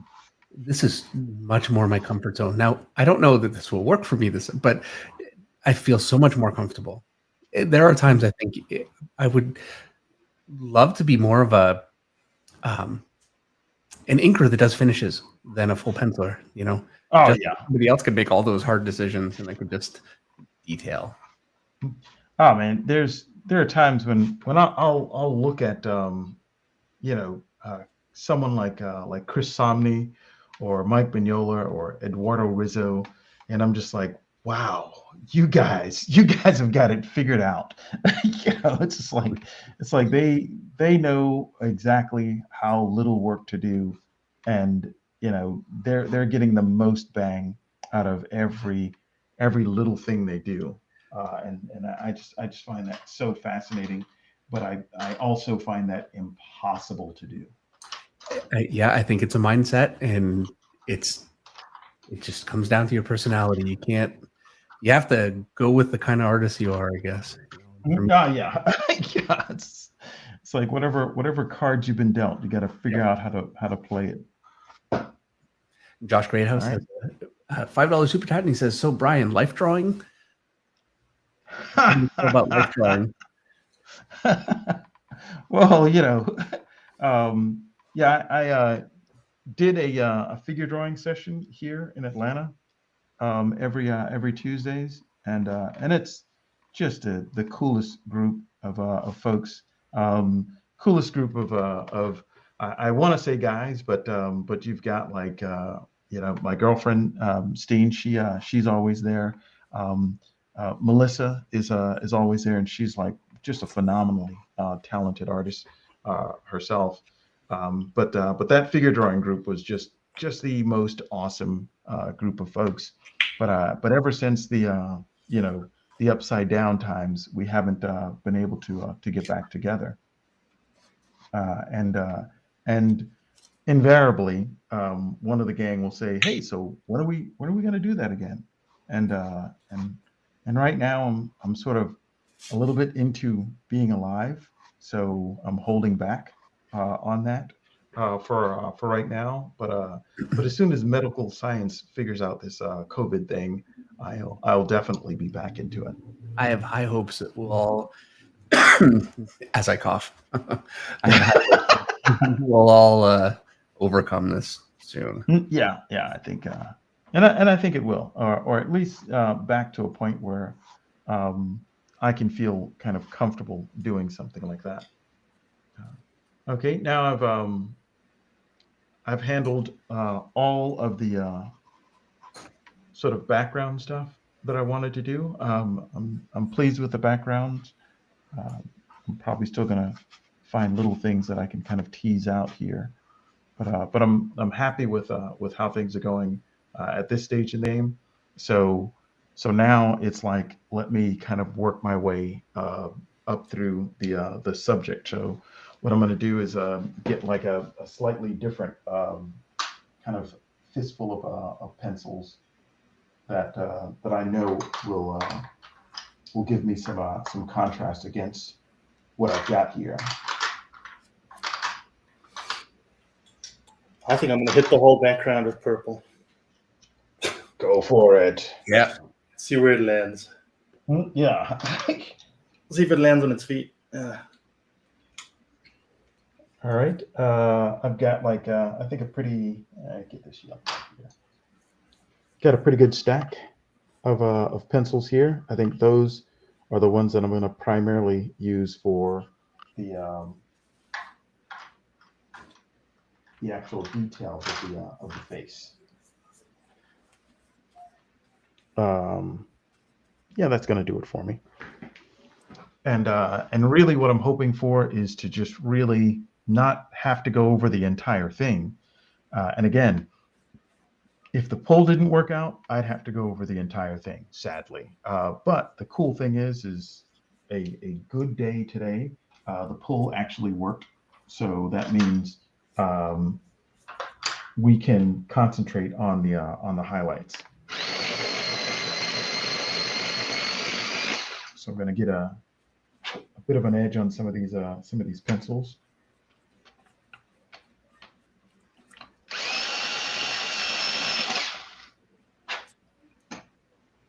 And again, what I'm going to do is I'm going to not jump right in there and handle the eyes and the nose. And what I want to do is I want to get rid of the unimportant stuff first. So I want to really kind of bring those up before I start getting into the super details. All right. And I am still just a little bit, it's a little cool, so.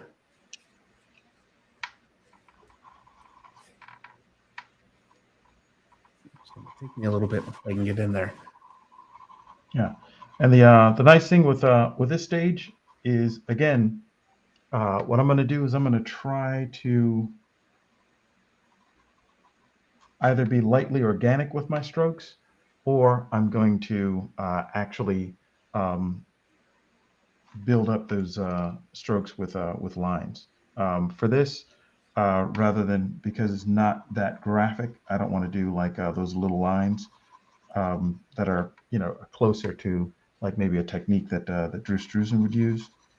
I'm going to stay pretty organic on this.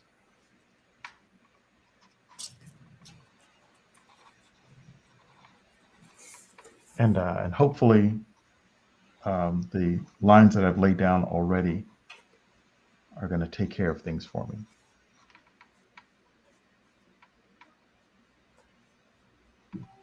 And again, the real secret here is to try not to do that much work.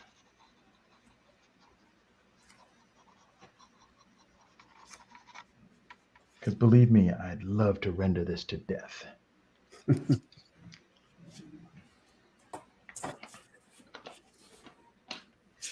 I'm dying to get into mine, and I keep trying with the pencil, and it's just not quite dry enough. And it's because I put another layer of acrylic over the whole thing just to kind of get a little more color in there. Yeah. So it slowed down my Yeah. dry a bit. And that's the real surprise is, and again, if you spray too much at the beginning, you're going to pull off almost everything. It's going to pull almost back to white. And to a certain extent, that feels good. But at the same time, if you're really light with your pullout, what that means is that acrylic that you put down, you have to put more of it down because you need a nice base to bring up your Prismacolor work.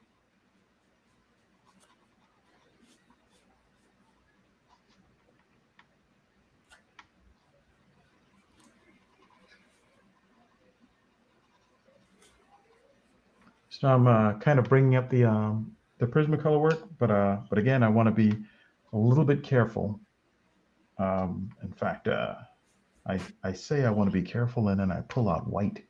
I'm gonna just put that in my back pocket for now.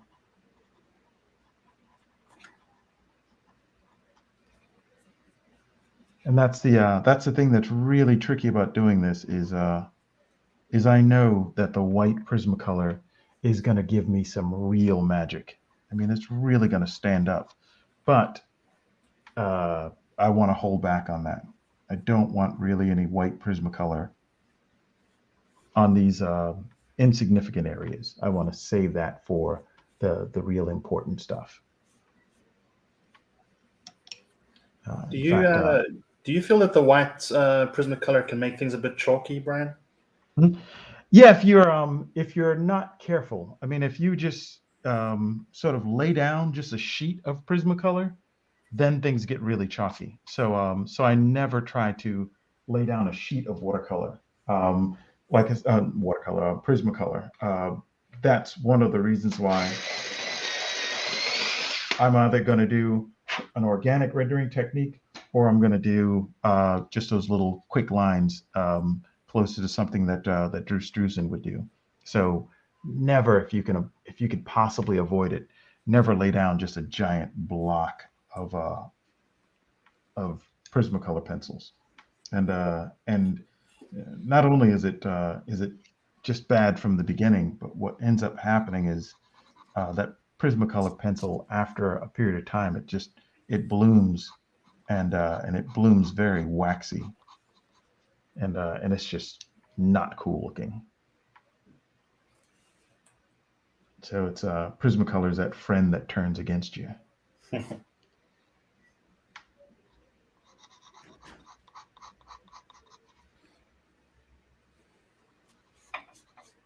And again, I'm sort of there's a little bit of light sort of that's coming in back here, I guess sort of back here. So I want to kind of build things up, but I still want to leave the front of the turn of this cheek. I still want to leave that a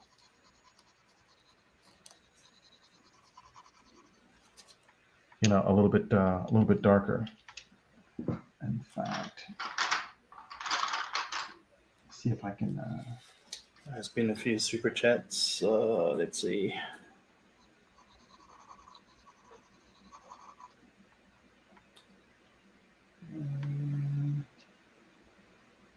Brad Scott Art, just want to say thanks for this live stream. Brian's work is amazing, and it's great to see the techniques in action. Boom. Sweet.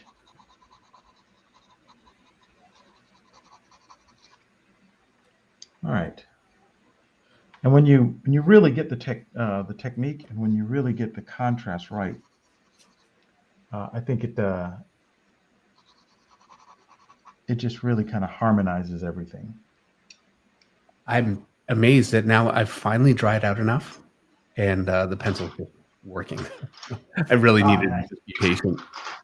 Yeah, well, I mean that's one of the reasons why I was saying that that is the one thing, and I know this, but I completely ignore it.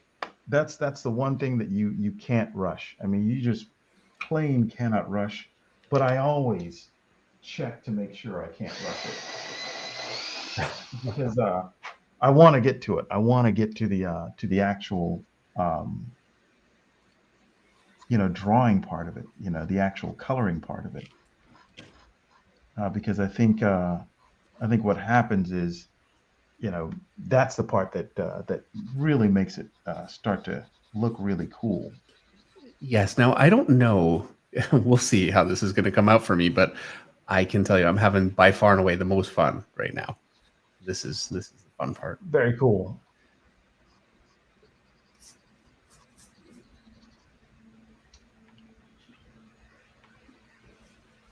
And everything at this stage is just really kind of getting in there and bringing out those details and turning those forms. And if everything was done well in the earlier stages, this stage just gets easier and easier. Mm.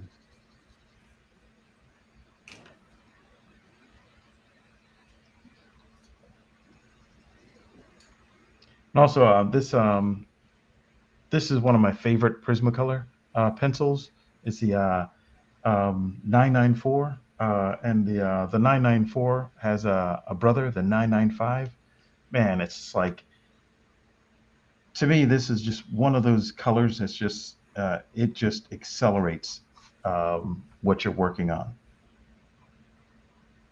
What's the dioxazine of Prismacolor, Brian? Oh yeah, it is. Yeah. One of the things that I love doing with it is like oftentimes if I have a dark that's contrasting against a light value, like the hair here is dark, and that's just one of the lightest parts of the face is right there.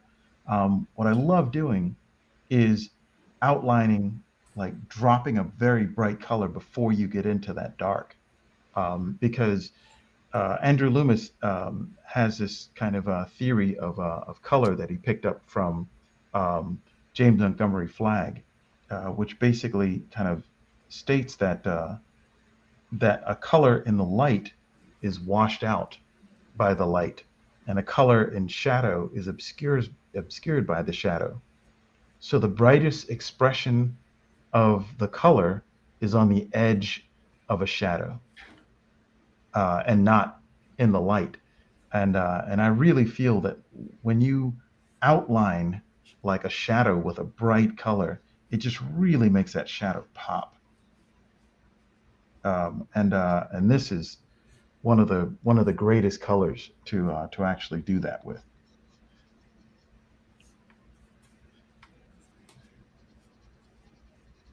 Well, that's one I'm going to need to run out to the store, or I think I went to the store today, and unfortunately here there's just nothing. I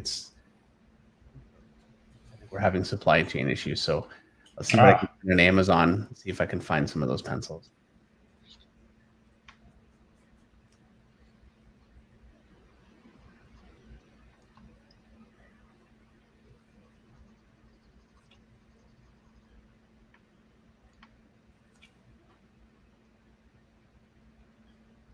again, I'm just sort of sneaking up on things here, kind of sneaking up on those edges, kind of bringing up those values.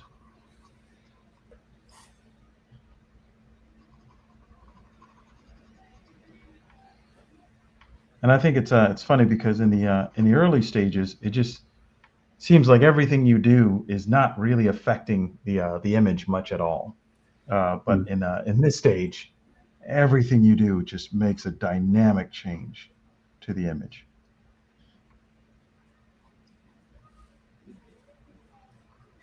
Artisan 1979 says, Brian, have you ever thought about using hard lead Prismacolor pencils for sharpening certain details? They're boons to my own work. Now, Hard lead Prismacolor pencils. The very thins. I've got a sorted relationship with very thins. I am, and again, it's not the very thins. It's me. I am really cartoonishly heavy-handed. So so the the very thins I tend to break those. But I really love the very thin black, and I end up using the very thin um, light blue as kind of my drawing pencil. So I really love those. But a lot of times the harder lead, I just I just push way too hard, and that stuff just detonates.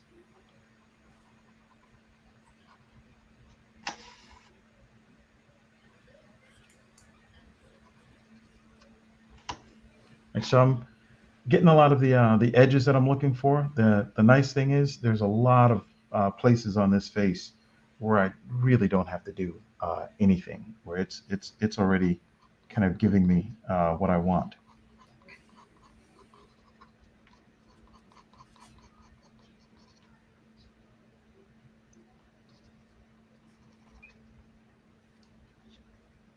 I just have to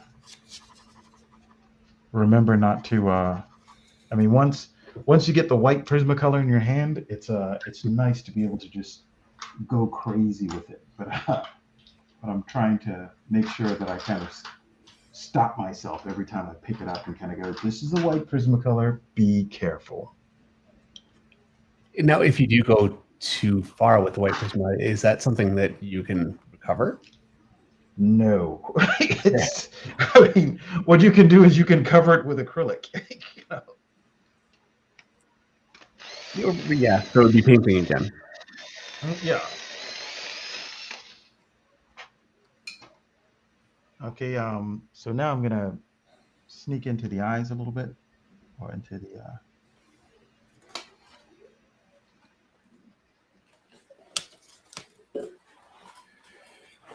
Just kind of get a little bit of that.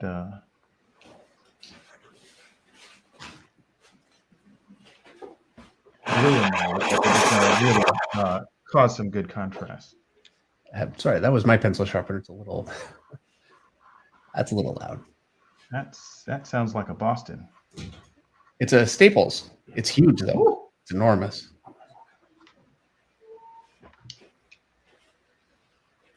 Okay, and now that I've got like enough worked up on this, go ahead and see if I can get this ear to turn a little bit more. Okay, that's cool. What I'm going to do now is I'm going to bring back some of the contrast that was lost in the layering. And what I like doing with that, and actually the very thins, the Prismacolor very thins are really good for this, which is I'm going to kind of go back and see if I can capture some of the or surround some of those dark edges. And the cool thing about this is I'm actually able to look at the dark edge, and sometimes I can kind of go, okay, the fact that that lost contrast is good, I'm going to leave that contrast lost. And that's, hold on 1 second.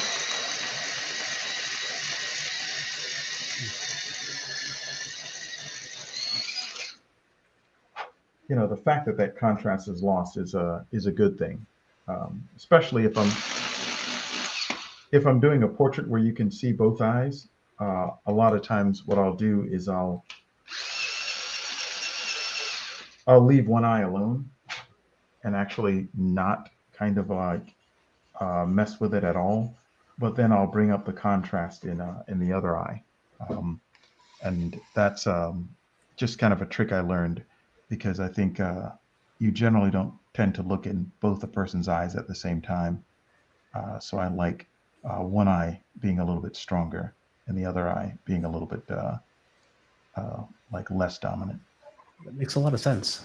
Michael Johnson Curry has a $5 super chat, and it's good to see you here, Michael. He says, working through how do you make major changes in case of editorial?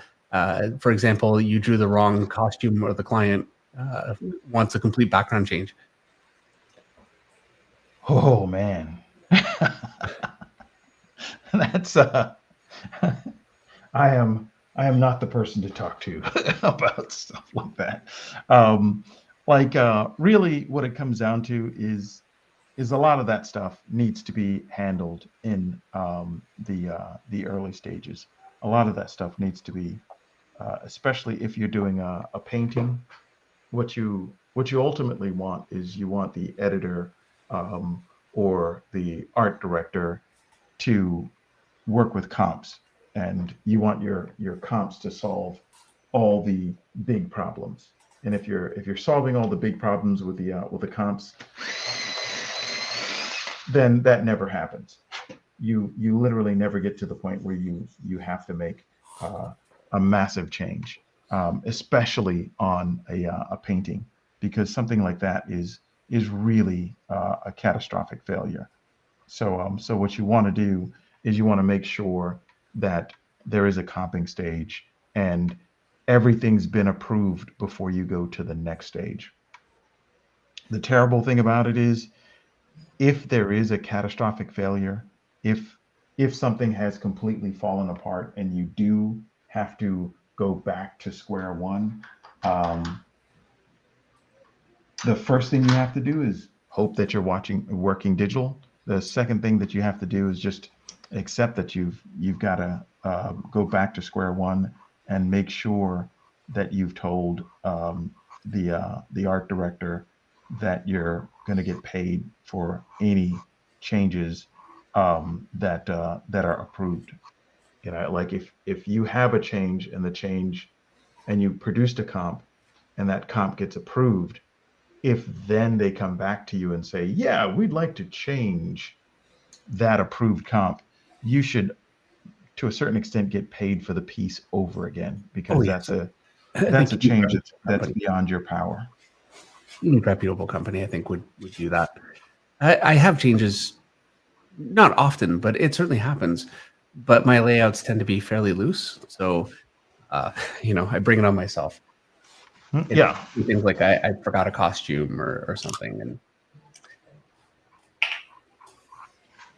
Yeah. And really, I think just for my sake, that's what the comping stage is all about. Is not necessarily just for the editor, but it's for me as well. Is I want to make sure that I've ironed out all of those potential mistakes before I've committed things to paint. I mean, what you're talking about is literally just having to do the piece over again. Um, there's nothing worse than that. It's really terrible.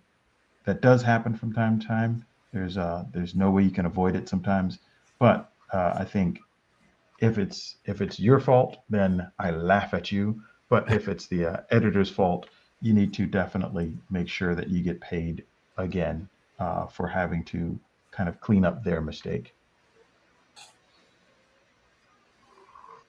Yeah, in fact, the last time something like that happened with me was when I was working on a cover for DC Comics, and the editor kept referring to the change of doing a whole new cover over again as a tweak.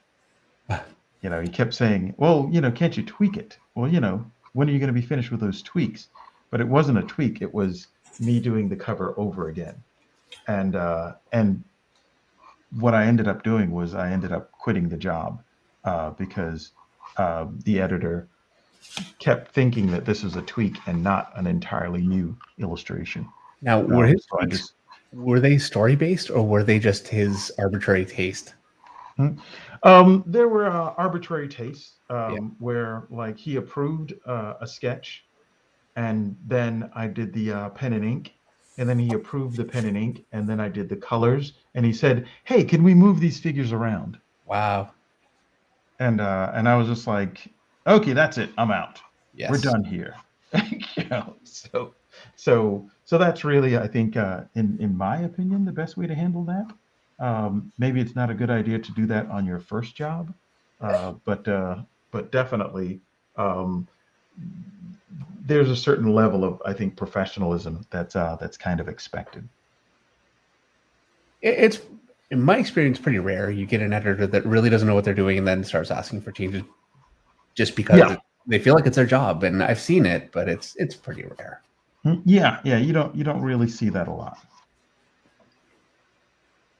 Okay, and now what I'm doing is some of that purple in the sort of drifting wash that I laid down on the neck and in this area, I'm using this color to sort of bring a little bit of that purple back, and also reduce the contrast of this area here.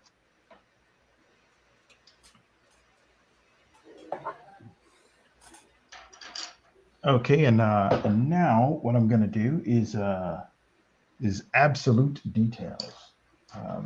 The spider that I have down here, that's something that I've just got to paint that. There's just really no way around it.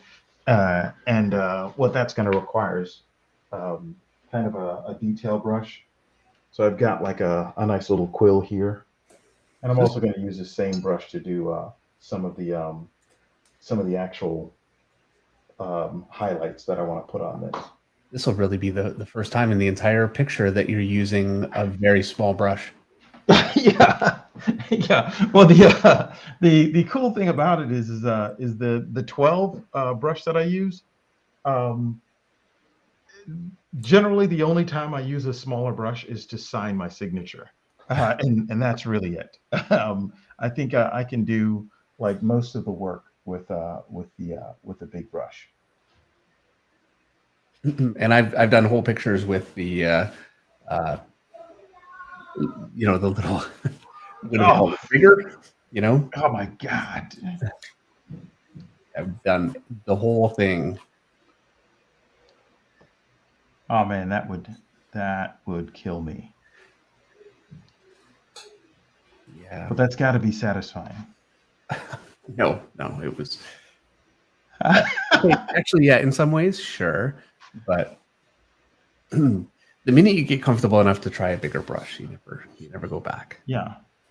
Yeah, that's the cool thing is I always tell people that you should work with a brush, like whatever brush you're comfortable with, try to go up 2 or 3 sizes. It'll make you really uncomfortable at first, but if the brush is like, not a craft painting brush, if the brush is like a decent brush, going up in size, you'll actually become like a much better painter. And the cool thing about it is those, if the brush is a little bit bigger, you can get like a lot more out of that brush. For the time that brush is in your hand, you're going to get like a lot more work out of it. So you're not constantly hopping from the tiny brush into a big brush, back to a tiny brush, and going back and forth all the time. Now what I'm going to do is and this is the absolute highlight that I'm going to have on the eye here.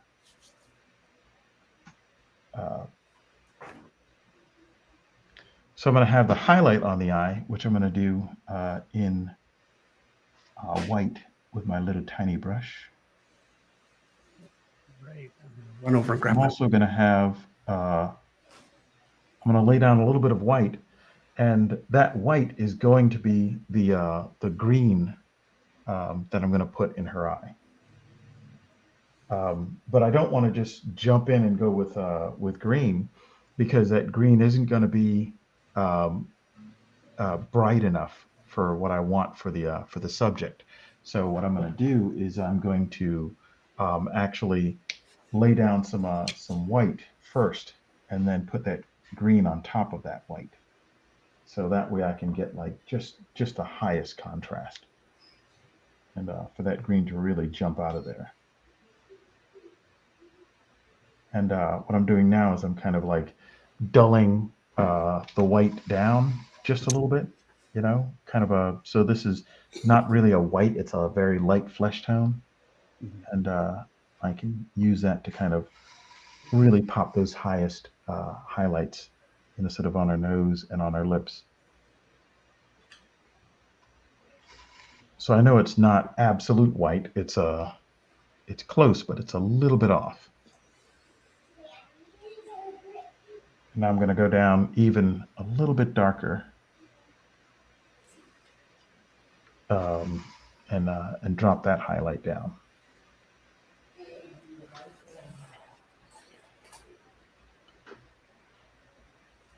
So now what I want is a bit of a, my yellow has left the building.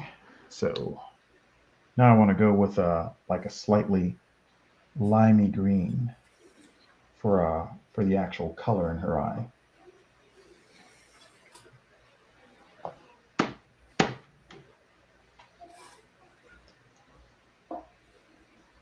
So I'm gonna kind of set that up. Just a tiny bit of green and a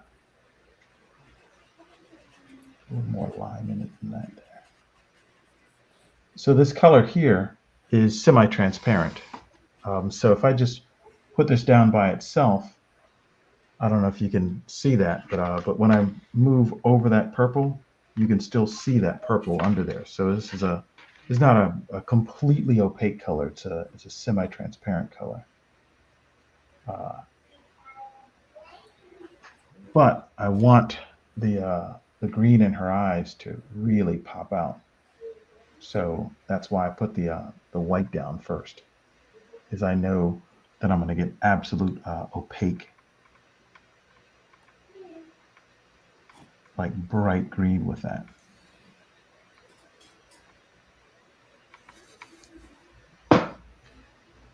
And that's a much brighter green than I can get by itself. Mm-hmm. Because of the white undercoat. Yeah.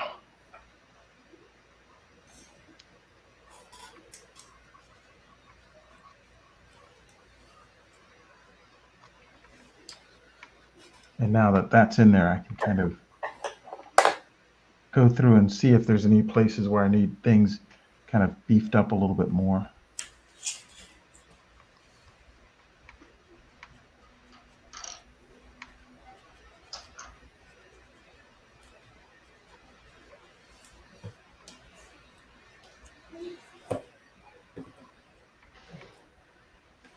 Okay, and actually, you can kind of see the detail on that a little bit more.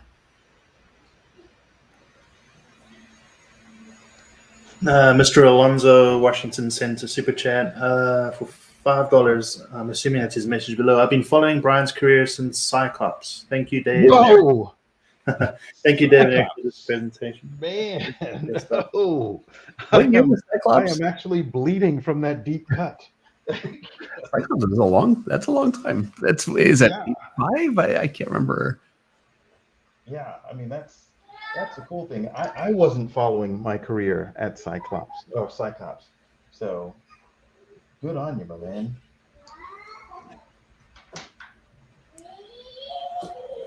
All right.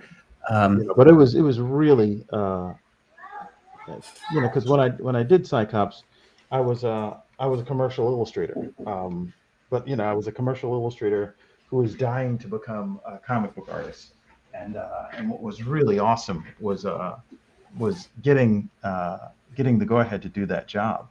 And after I did, because my attitude was, well, I'm an adult now. I'm not into these childish comics anymore. But I did have a dream of doing a comic once, so I should just do this comic to get it off my dream list. And I did the comic and had so much fun, and it just turned me on like so much that that was it. I was just like, okay, that's a wrap on the illustration career. I'm gonna be a comic book artist now. So yeah, that was definitely kind of a little cheesy book, but that was a little cheesy book that ended up really significantly changing my life. And most comic artists, and for me, I had done nothing by the time I got into comics, and so that was my start. So I really had no background, no schooling background for sure. Wow. All my schooling, and I started Image Comics, which is a big advantage because there were so many artists that I had from there. And Mark Silvestri was a great teacher. But so many things. Mark's a really cool guy. I think of all the Image guys, I think Mark is probably one of the most invisible. But man, what a crazy talented dude. Yeah. It's. I think he hasn't done enough work. You know, um, what he has done has been so incredible, but he's been working on a book for quite a few years that I'm really hoping will one day come out. You know, it would be nice to see more from him. Yeah, yeah, but just crazy talented guy.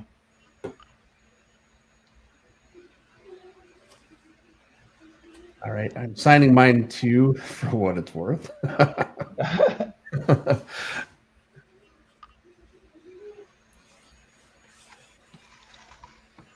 All right, I think You know, that is where I'm gonna call it. all right. Well, I don't know what more you could do. It's absolutely stunning. This has been truly incredible and an incredible technique that I'm really excited to explore a little bit more. I think Eric and I will end up doing another, you know, quite a few of these to get a little better at it. Okay, I'm going to show you mine. I don't want to do it right now, to be honest with you, but here we go. So that's where I ended up. Dude. That's crazy good, Dave. Yeah, man. You can see just how much there's. I really lost a lot of subtlety, and it got very chalky. And what you were saying with the white pencil, what can happen, certainly happened. Yeah. All in all, though, as much as there are so many things that I can look at and right away say, okay, it turned out badly. I really lost the nose, and that's fine. I'm so happy with so much of how a lot of this really worked, and just the way the color kind of just happened. Yeah. Well, that's the thing that I wanted to kind of like give you the biggest compliment on is more so than anything else that I've seen you do. This is like a really cool partnership with Chaos for you, where a lot of things are just kind of happening, but you're saving it in the highlights. You're saving it in the in bringing up the midtones. But like there's a lot of activity going on, and I think when you do that, it ends up making things feel like it's moving. And she really has a lot of movement, and I think that's awesome. Thank you. I'm thrilled. As much as there truly are so many things that I know I'll be able to do better, but I'm excited to do it more and get better because the things that did work, I'm very happy. So Eric, oh yeah, dude. Yeah, it's all right. The wheels came off about 30 minutes ago, but yeah. Well, the cool thing is I think that you kind of capturing the silhouette, that really helps out quite a bit. I think if you bring up the contrast, like take the hair like just one stage darker, so you have a good contrast between the hair and the face. But I also think that you've got like a lot of room for Prismacolor work, especially on the side of her head that touches a hair. I think you can kind of bring up that plane like a bit more, and you'll really get like much more kind of like a much more three-dimensionality out of it. yeah, for sure. Yeah, and actually to me the real cool thing that you did that ends up kind of really bringing the background together is leaving that dioxazine around the widow symbol. Yeah. Because it really has that feeling of light in the fog. That when a light is shining, like it looks like the symbol's just glowing, and then there's just a fog moving over it. Yeah, I think it turned out really well. Michael DeFonte has a $5 super chat, and he says, "As a kid back in the 80s and 90s, I stared at your covers in comic stores. It felt the same as seeing paintings in the Boston MFA, such as Sargent and others." Oh, I will. My ego will take that compliment. And everybody's saying, "Great job, Eric." Alphin says, "Looks good with a dark background." Leandro Dela Cruz says, "Sheesh, masterpiece." Barbarian says, "Great work, Eric." Eric Sheldon Martin says, "Great work, Eric." So yeah, this was absolutely a blast. Let's go back to that one there because it is truly beautiful. For anyone that's a fan of Brian's work, and that's really all of us, it's a huge treat to not only be able to watch you do this, but also ask questions and try and fail at it. For me, has been there's no better way to learn than to just go for it and have somebody that really knows what they're doing kind of guide you through it. So this has been that's the fun, and the cool thing about it is for me, my attitude has always been the artists that I'm fans of, and I'm still a fanboy today with a lot of painters and artists and illustrators, is just go up and ask questions, and you'll often find that those people are just as fascinated about art as you are. So go up and ask questions. That's a lot of what you're seeing here is a culmination of stuff that I've learned from asking a lot of talented dead guys a bunch of questions. Well, yeah, definitely the way to do it. I'm always so afraid to ask, so I'm certainly glad that that I asked you to come on and do this with us. It's a huge treat. So thank you very much. Ton of fun, man. Ton of fun, and I'm always lurking, sort of in the background when you guys are doing this stuff. So definitely, man. It was really cool. I had an absolute fantastic time. All right. Thank you Thanks again. a lot. Thank you. Oh, sorry, Eric. Oh no, I was just saying thanks a lot to Brian for guiding us through this. Yes. Very enjoyable. All right, totally cool, man. And the next time you do this, man, I want to see it. Definitely, sort of kick me a direct message or an email the next time you guys play around with this technique. I think it's you're gonna squeeze some good stuff out of it. Oh, absolutely. I'm looking forward to showing you. Definitely. And to everyone that's watched, thank you so much for spending the night with us. And hopefully some of you gave this a try, and hopefully you guys had some good success with it and certainly learned some things. I know I'll be watching this back probably 500 million times. So I think, yeah, this was absolutely amazing. Thank you, everyone. And I will see you guys on Monday for Monday Night Draw, and a new tutorial video should be coming out just in a few days. So that's coming up too. All right. Good night, everyone. Not All right, you take it easy, man. All right.